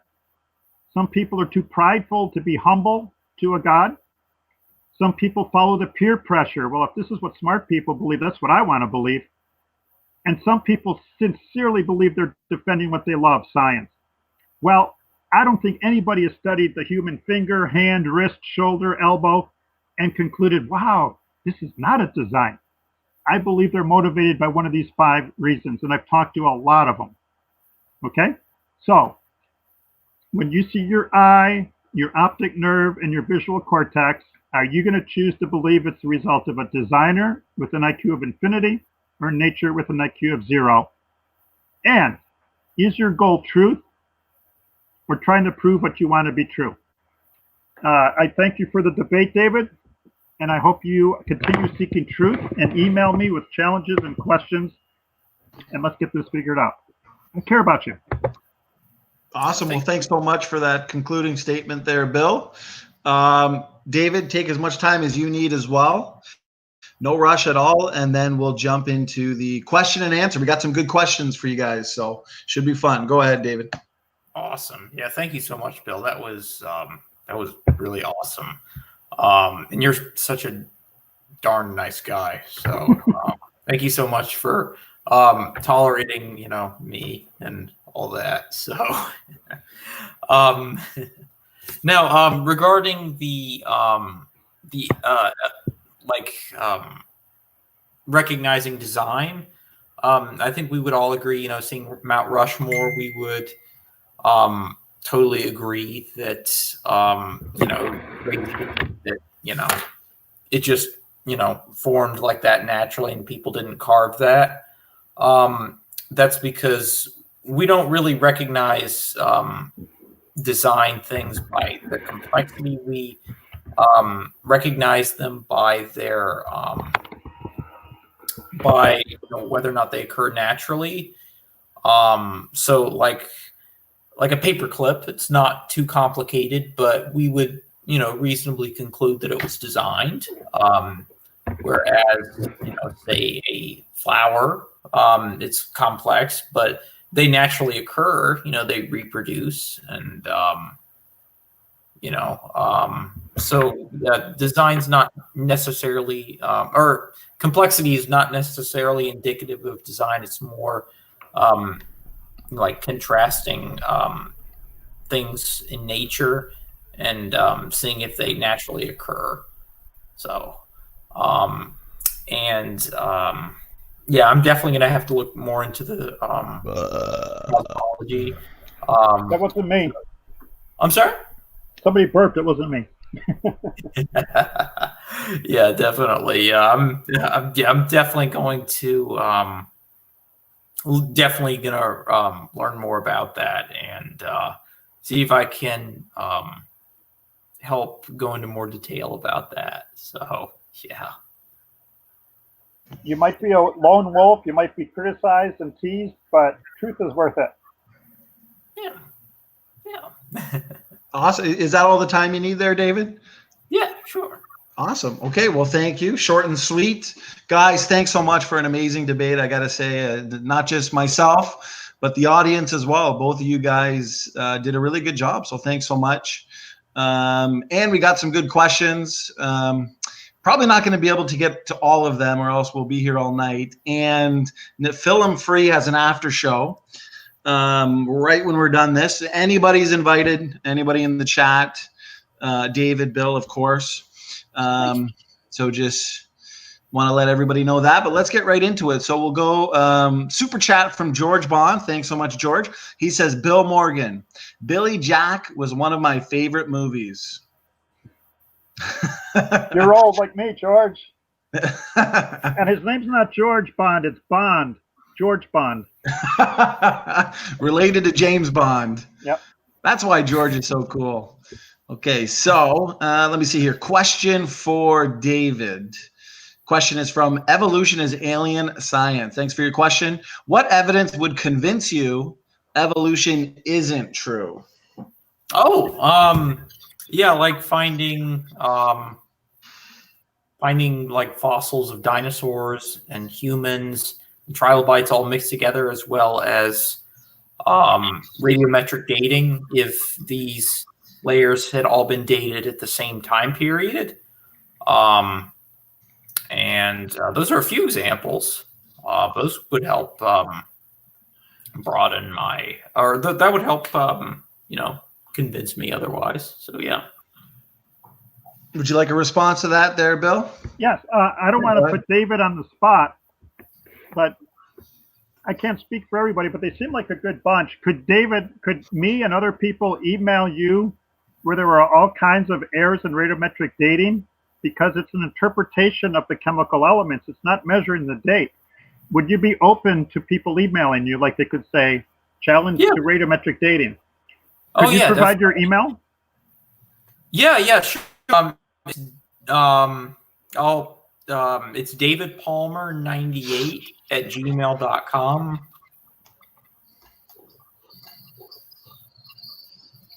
Yeah. Because again, Yeah, maybe yeah, they feel were free to treating. interrupt. No, you're good, I've man. read where they've rejected more than half the dates that have been come up with for radiometric dating because it didn't fit the model. I've read where they took samples from the lava dome at Mount St. Helens that was 20 years old. I've heard And that. you've heard that.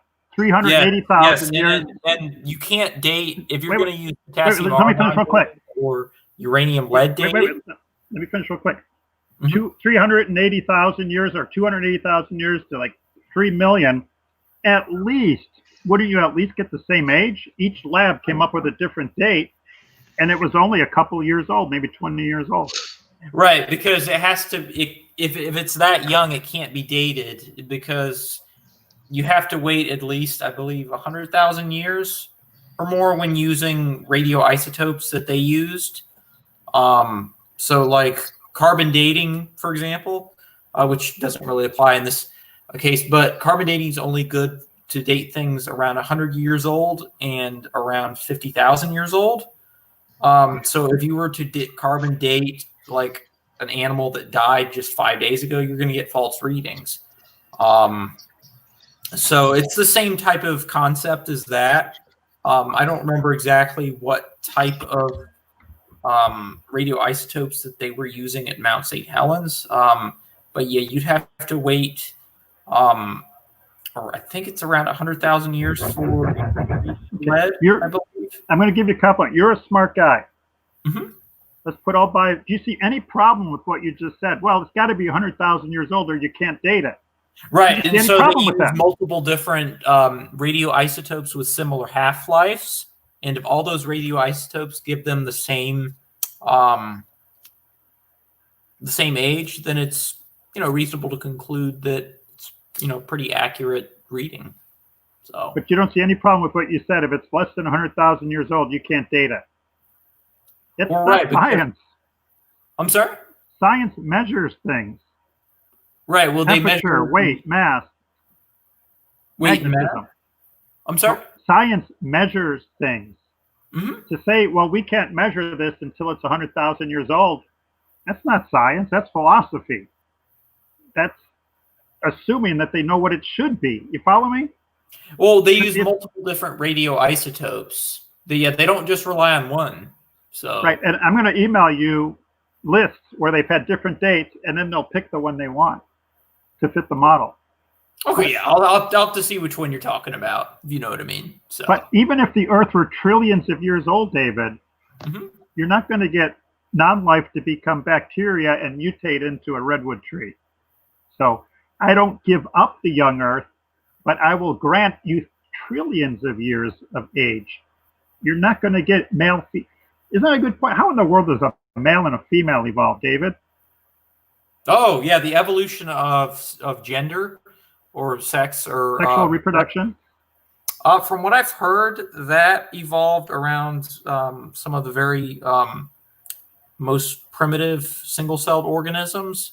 I don't remember exactly how that was, how that came to be. That's an interesting topic. I'll have to send you an email and you won't find anything. I found one article by a lady named Lynn Margolis who addressed it. Most evolutionists don't address the details like sexual reproduction.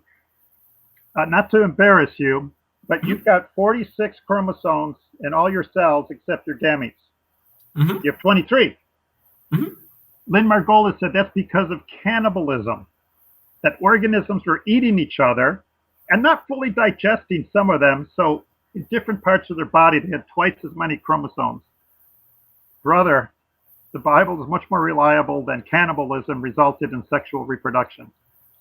And I say that in friendship. But try to find an article on sexual reproduction. You won't. And if you do, send it to me.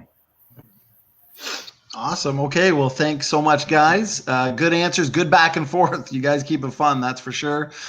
We've got a good comment from Dr. Ken Hovind himself. He was in the chat. He really enjoyed the debate. So you guys got some fans. He says, great job, Bill. How do I look? He says, we need to meet. Come visit our dinosaur adventureland in Lenox, Alabama, or call 1-855 Big Dino Extension 3 sometime, please. So, Bill, especially you got a fan. Actually, I'm not sure if the audience knows, and I don't think this is a secret, but Bill is known for moderating the Michael Shermer versus Ken Hovind debate years ago, and that one is one of the classics. So you did a great job moderating that one, Bill. Did you see it? I've seen it many times, yeah. Well, it was a packed house, and I hate to say, I feel sad when I leave these that people believe it, and I'm not being condescending. If you watch the debate, Hovind destroyed him with science. I don't know. It's the most obvious thing in the world that the human eye is a design, and people make people. But yeah, I moderated that debate, and can I share a funny story? Of course, yeah. Yeah, the floor is yours.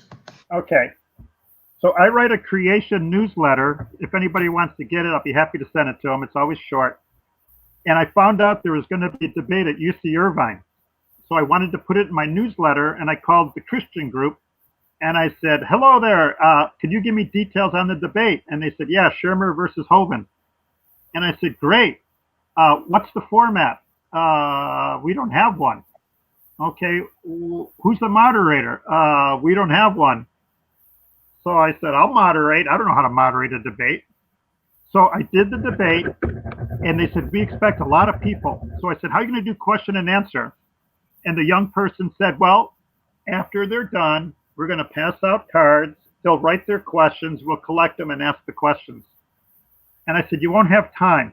I said, make a blue card and a green card, pass it out beforehand. Blues for Hovind, greens for Shermer. Well, what happened is they did that. And when they were collecting the cards, they literally, as soon as he handed them to me, a stack this tall of questions, he runs up on the stage and he says, now it's time for question and answer. And I couldn't even look at him. So I made up the questions. I tried to ask good questions. I had no time at all. 400 people looking at me, and it's like. Well, you made up some good questions then, because I remember that question and answer period, and it was good. I've taken some clips from that. You did a good job. I wish I could have been there for that debate. You know, Shermer used to claim to be a born-again Christian. Do you know Michael Shermer? I don't want to lose you, David. I know of him. I've seen him. I've seen a few snippets of him. Yeah. Fantastic speaker. Seems like a nice guy. Oh, yeah. But from what I read, his girlfriend got in a terrible car wreck, and he gave up on God, which is tragic, but that's emotional and not, you know what I mean? And it's understandable. Yeah. But this life is temporary. We're going to go through all kinds of garbage. You have, right, David? You've seen terrible things happen in your life, right? Oh, yeah. I mean, I've lost, family members. Yeah. And you'll probably lose more. But this is temporary. The whole purpose of this life is eternity. So I hope you focus on that. Yeah. Awesome. Well, thanks for that story, Bill. No, I've heard that before and I love it. So that's awesome. Okay. Yeah. Let's go to super chat from Coco Puffer. Thanks so much. He asked questions for David. So David, take your time. The question is, how do you explain C14 being found in diamonds? C14 being found in diamonds. Honestly, I don't know. I will have to look that up. Yeah, I don't know. Did he say what he's referring to? Like, I do. I know. Cool. Yeah, if you'd like to comment on it, go ahead. So my goal is not to one up, but people claim carbon-14 has a half-life of about 5,000 years, and like you said, up to 50,000 years, it's all gone. It's no longer C14. But people say diamonds are millions of years old. And I've heard nearly every diamond, if not all, have carbon-14 in it. So you can see the quandary there, David, couldn't you? Like, how in the world could the diamond be 1,000,000 years old and still has carbon-14 in it? Is the daughter element in there as well? If there has to be, you know what, because be when it decays into its daughter element. And is there a daughter element in there as well? I don't know, but what I have read is that there is carbon-14 well, that's still the in there. that should decay. Daughter element. You could, compare the ratio of C14 to, I don't know, whatever it decays to. If it's 1,000,000 years old, there should be no carbon-14 in it. Agree? Well, I mean, there would have to be some kind of, did the daughter, whatever C14 turns into, was there some of that in there? Nitrogen. Right. I would. One thing I've said as an engineer, I'd be guessing if I told you. I don't know if they found nitrogen in there, but there is C14. But ask your evolution buddies that same question and try to determine it's true. And I'm so old. I remember when they said, "Oh, diamonds have to form over millions of years." Now you youngsters, they make them better and faster today. I think in a matter of days they can make diamonds that are superior to the old ones. Yeah. Cool. Awesome. But look into it. Definitely. Yeah, I will definitely do that. Poco Puff. Thanks for the good question. Thanks for the good responses, gentlemen. Okay, next question. This one's for you, David. So the questioner asks, why didn't every animal eventually evolve to be herbivorous instead of many animals having multiple diets like we observe today? Go ahead, David. Oh, that's a good question. Yeah, why does that's just pretty much random mutations being selected for. I don't know exactly why they weren't, all herbivorous. That's a really good question. I would have to say just random mutations selected for by nature. I know that's a very, generic answer, but it's I will definitely hopefully find a more specific answer. And I will address that in, an upcoming video or something like that. So yeah. Here's my proof of creation right here, my dog. Oh, that's a beautiful dog, Bill. Yeah, rescue dog. She was in the gang. We rescued her. Now she's got it made. I'd like to do a quickie comment on that. Of course. Yeah. You guys are always free to give a response. So go ahead, Bill. I was stuck on the 57 freeway and listening to Philip Johnson, and he said something that I thought was brilliant. Evolution is all about superiority and reproducing. If you can reproduce better, you'll mutate and you'll propagate. Okay. The most efficient reproducing organism on the planet is bacteria. Every 20 minutes it reproduces. Fun trivia, and you can answer this too, SFT. What is the least efficient reproducing organism on this planet? David, you can answer too. Least efficient. The least successful in reproducing. Getting pregnant. I'm not sure. Humans. I was gonna, that's kind of what I was thinking. I didn't want to give the wrong answer. I was going to say like elephants, like because they have a long gestation period. But yeah, I see what you mean. My wife and I, 7 years, and then when we gave up trying to have kids, we got pregnant. But you see the point. The most efficient reproducing machine, why would it mutate to humans and they're low efficient? This is a simple one. Which children are the least independent after birth for a long time? Humans, right? Oh, yes. Giraffes, horses, dogs, they're pretty good right off the bat, but humans take forever. That's anti-evolution model to me. But I believe God designed that to nurture families. That's just my opinion, that it takes a lot of nurturing to raise a child. Right. Well, yeah, since they're born, underdeveloped, and helpless, they need, supervision to, help them survive. So that, Little that makes whales, they're ready to go almost from birth. That's right. Yeah, definitely. And wildebeest, they're kind of ready. They have to be pushed a little bit, but yeah. Humans are unique. Wouldn't you say, David, humans are pretty unique from other living organisms in that way? Oh yeah, definitely. Yeah, that and our brain to body size ratio, that's probably the most unique. We're also the only animals that, live in the Arctic and the tropics too. So it's pretty cool. So Wear shoes. Okay, let's get to the next question. This one is another one for you, David, from John Maddox. His question is: you are hanging your hat on a few questionable ape-to-human transitions. Where are the fossils of what humans and apes supposedly split from? Go ahead. Oh, so is he asking about the common ancestor, the last common ancestor? I think he's asking about the last common ancestor between chimps and humans. Yes. Oh, yeah. So as far as I know, I'm not aware. I don't think that scientists or that paleontologists have found the common ancestor between humans and the other great apes. So we don't really know exactly quite what it looked like. So, but we do have genetic evidence confirming that we did share a common ancestor with chimps around 6 or 7 million years ago. So yeah. Thank you for that answer there, David. Quick response there, Bill? I don't want to sound smug, but I would agree they haven't found it.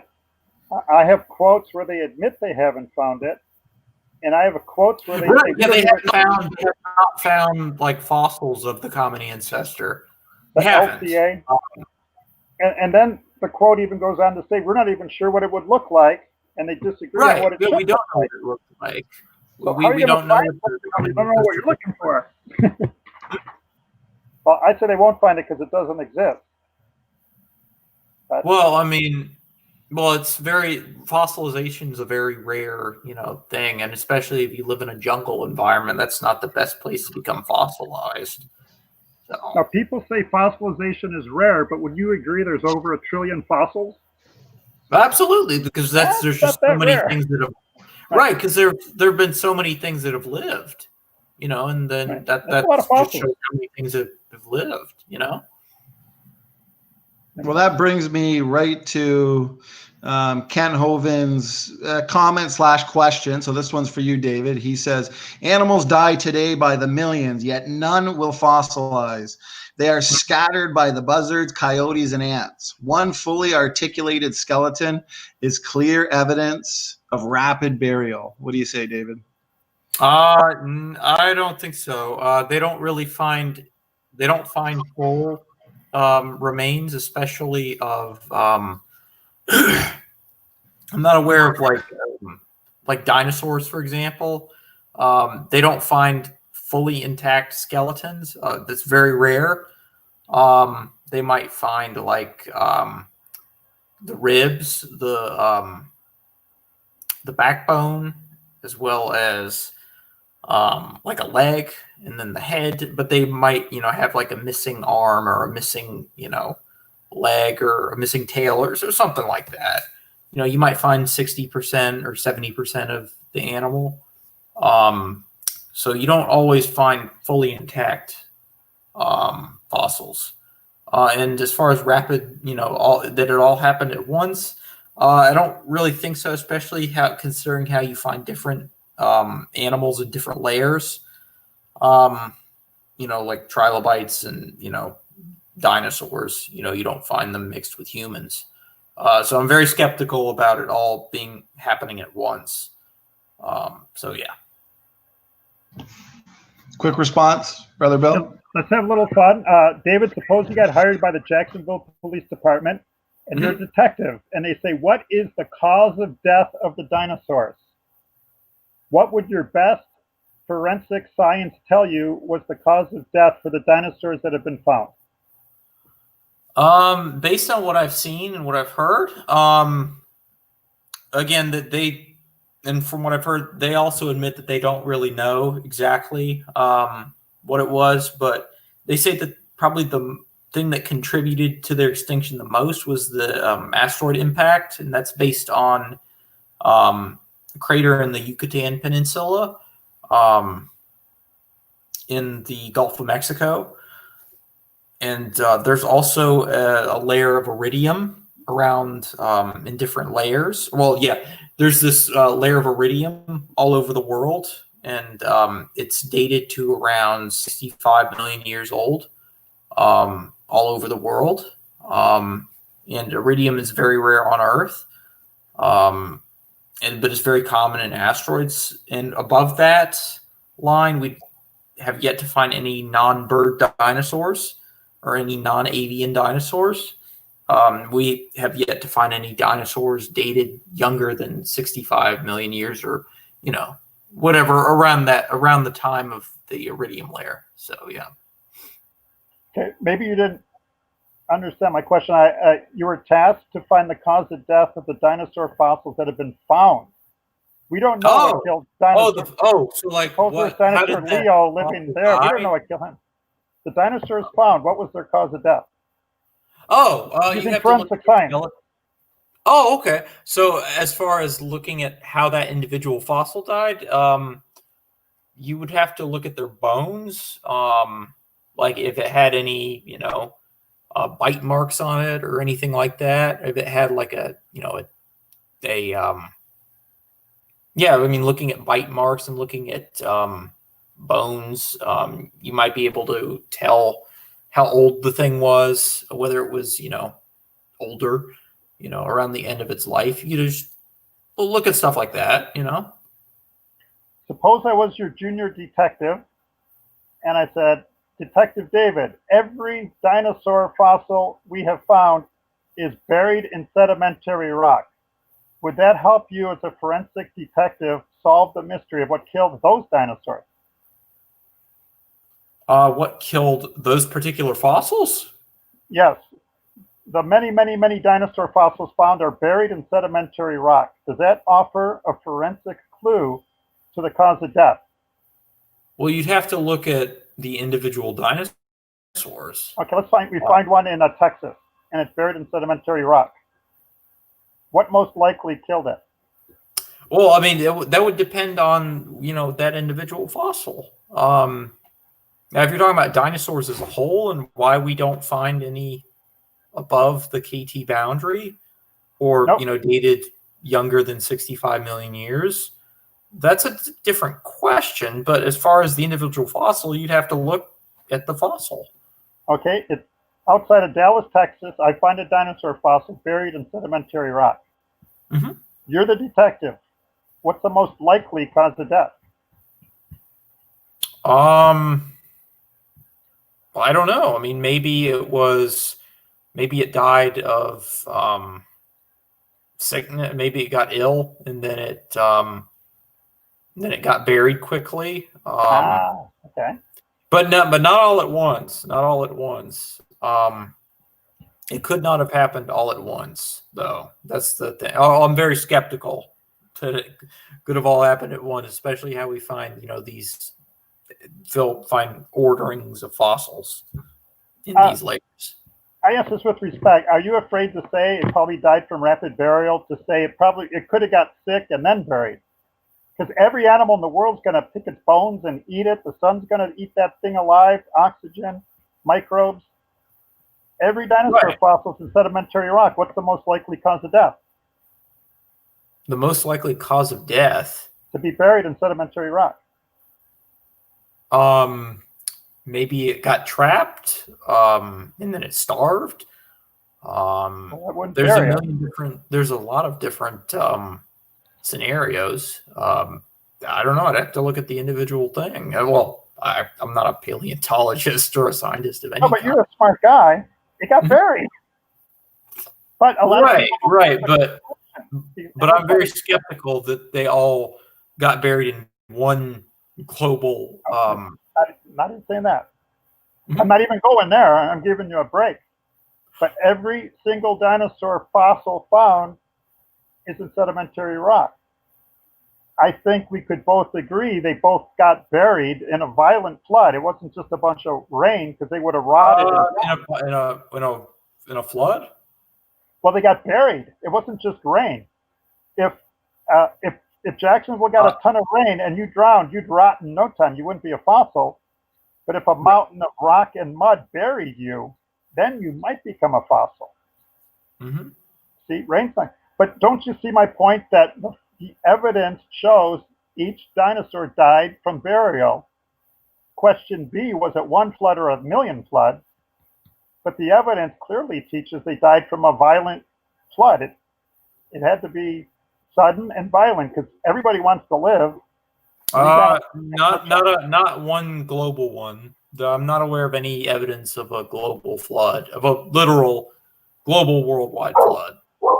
But would you agree that the evidence indicates the dinosaur in Texas we're talking about, just that one, died for burial, if it's buried in sedimentary rock?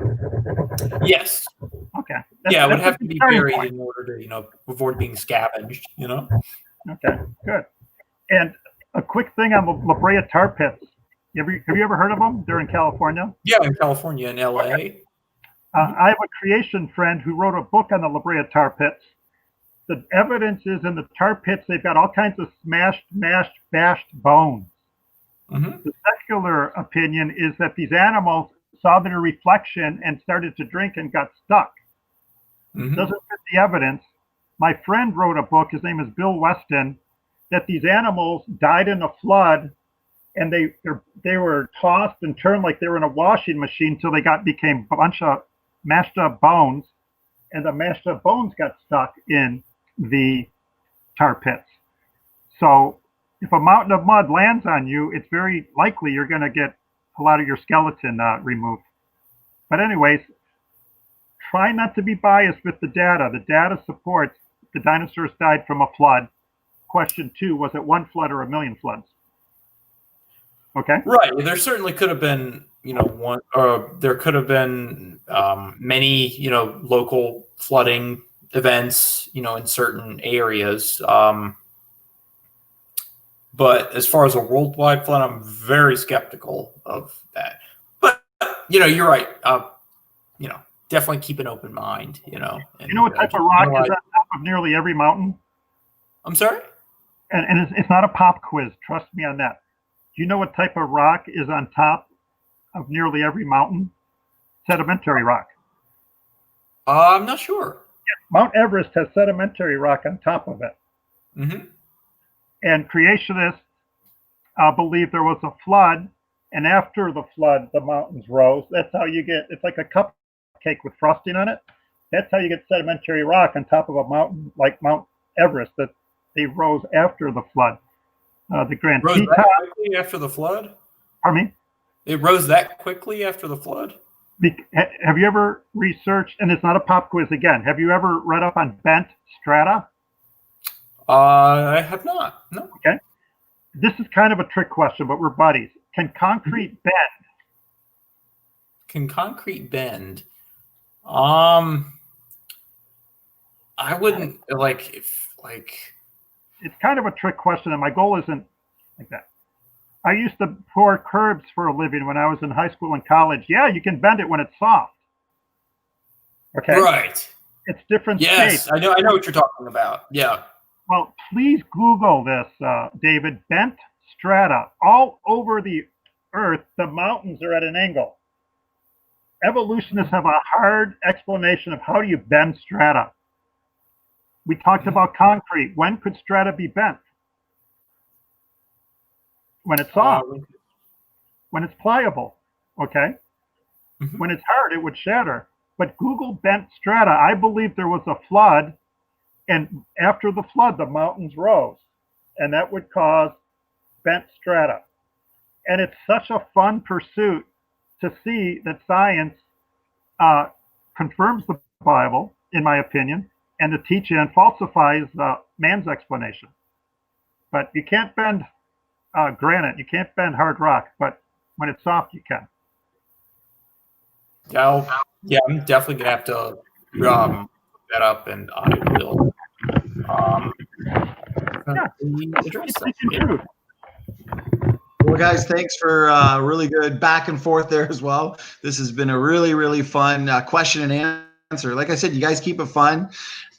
We are going on well over 2 hours now, so I think people want to get to the after show. So what we'll do is we'll end it on this one. I think this is going to be a good question to end it on. More of a statement, actually. Cocoa Puffer for the super chat. Thank you, Cocoa Puffer. He's coming at you, Bill. He says, cats are still better, just saying. What's better? He says cats are better, just saying. I believe you can throw a cat a lot farther than you can throw a dog, so I agree. Everybody's different, and I think that's awesome that God made everybody different. I'm a dog person. Amen, brother. Amen. So yeah, no, this was a really, really good debate. We all had a lot of fun. Thanks again for giving us your time, guys, because without you giving us your time, there wouldn't be a debate to be had. So why don't we end it with just a few words from each of you, if you wanted to plug in your channels or just briefly go over how you feel the debate went, and then we'll have Praise shut it down here. So why don't we start off with you, Bill? It's an honor. The reason I do it is because I think there's nothing more important in life than to know what the meaning of life is, the purpose of life, and how we got here. Life has got to be terrifying for an atheist. This COVID virus, to me, shows the absolute dread and fear people have of dying. I don't want to die, but if I'm just floating in a boat with no hope, no reason, no purpose, it's a scary proposition. But the best, life is like being in a boat. You can be in the boat by yourself in a storm. You can be in the boat by yourself. You can be in the boat with a bottle of booze, or you can be in the boat with Jesus. And it's best to have the Creator in your boat with you and have Him in charge. We won't understand all suffering and everything, but we can just say, hey, I trust Him and He's in charge. And there's nothing more important in life. Amen. Thanks for that there, Bill. David, any final words? Yeah. This is, I really enjoy, talking with Bill and being on this channel again for the third time.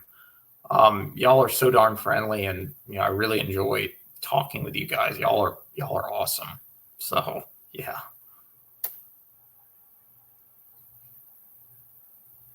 Read your Bible. It's instruction book for life. That's the smartest thing you can do. And smartest thing you can do is really question your evolution atheist buddies. Look for answers. Well, yeah, that's the thing is, actually, most of them are not atheists. I mean, even if they are, that's perfectly fine. They're also, my family and friends, they're all theistic evolutionists. So, I mean, but there are also, quite a few atheist friends of mine that, that I talk with, but it's not an atheist thing. So I just want to clarify that, Well, I don't know if we should get into this, but I personally, this is just me. I have more respect for the atheist who believes in evolution than the theist. And this is just Bill Morgan speaking. Because evolution was invented by people trying to push God out of their lives and explain things. I don't think so. No, that's not really the case. I mean, Darwin himself was never an atheist. He discovered that. I mean, and he wasn't looking to do anything like that. I mean, have you read up much on Darwin? Have I read much on Darwin? A fair amount, yeah. Well, his later writings, to me, he's clearly an atheist. When he wrote, he said that he's never been an atheist, though. He said that in his very at the very end of his writing, or the very end of his life. He said that he's never been an atheist in the sense of denying the existence of God or something like that. So, well, he called the Bible a damnable doctrine. Well, right. Well, I mean, he may not have, but he may not have believed in the God of the Bible, but that doesn't mean that he didn't believe in like a deistic God or something like that, you know. And fun trivia, the last sentence of the last page of Origin of the Species, he said his theory shows the grandeur of the Creator. Mm-hmm. So at the very end of his book, if you ever see his book, that's his last sentence. But as he aged, in my opinion, I don't know. He would have been a great guy to hang out with, don't get me wrong. But I believe as he got older, when he lost his daughter, Anna, he was bitter and angry at God. His wife, who was a Christian, was extremely concerned for him. So, interesting man. Yeah. But anyways, I don't know how God could create a dog through step. Even God couldn't create by step. Did he make the liver on Monday, the heart on Tuesday, the brain on Wednesday? Got to be all at once in a living thing. So, does that make sense? Yeah. There's too many systems in a dog or a human to happen by a step-by-step process. Well, I appreciate it again, guys. David, Bill, you're always welcome on this channel. You always make for a really good debate discussion that always flies by. So, thanks so much, guys. I'll hand it over to Praise to shut it down for us. So once again, thanks so much. And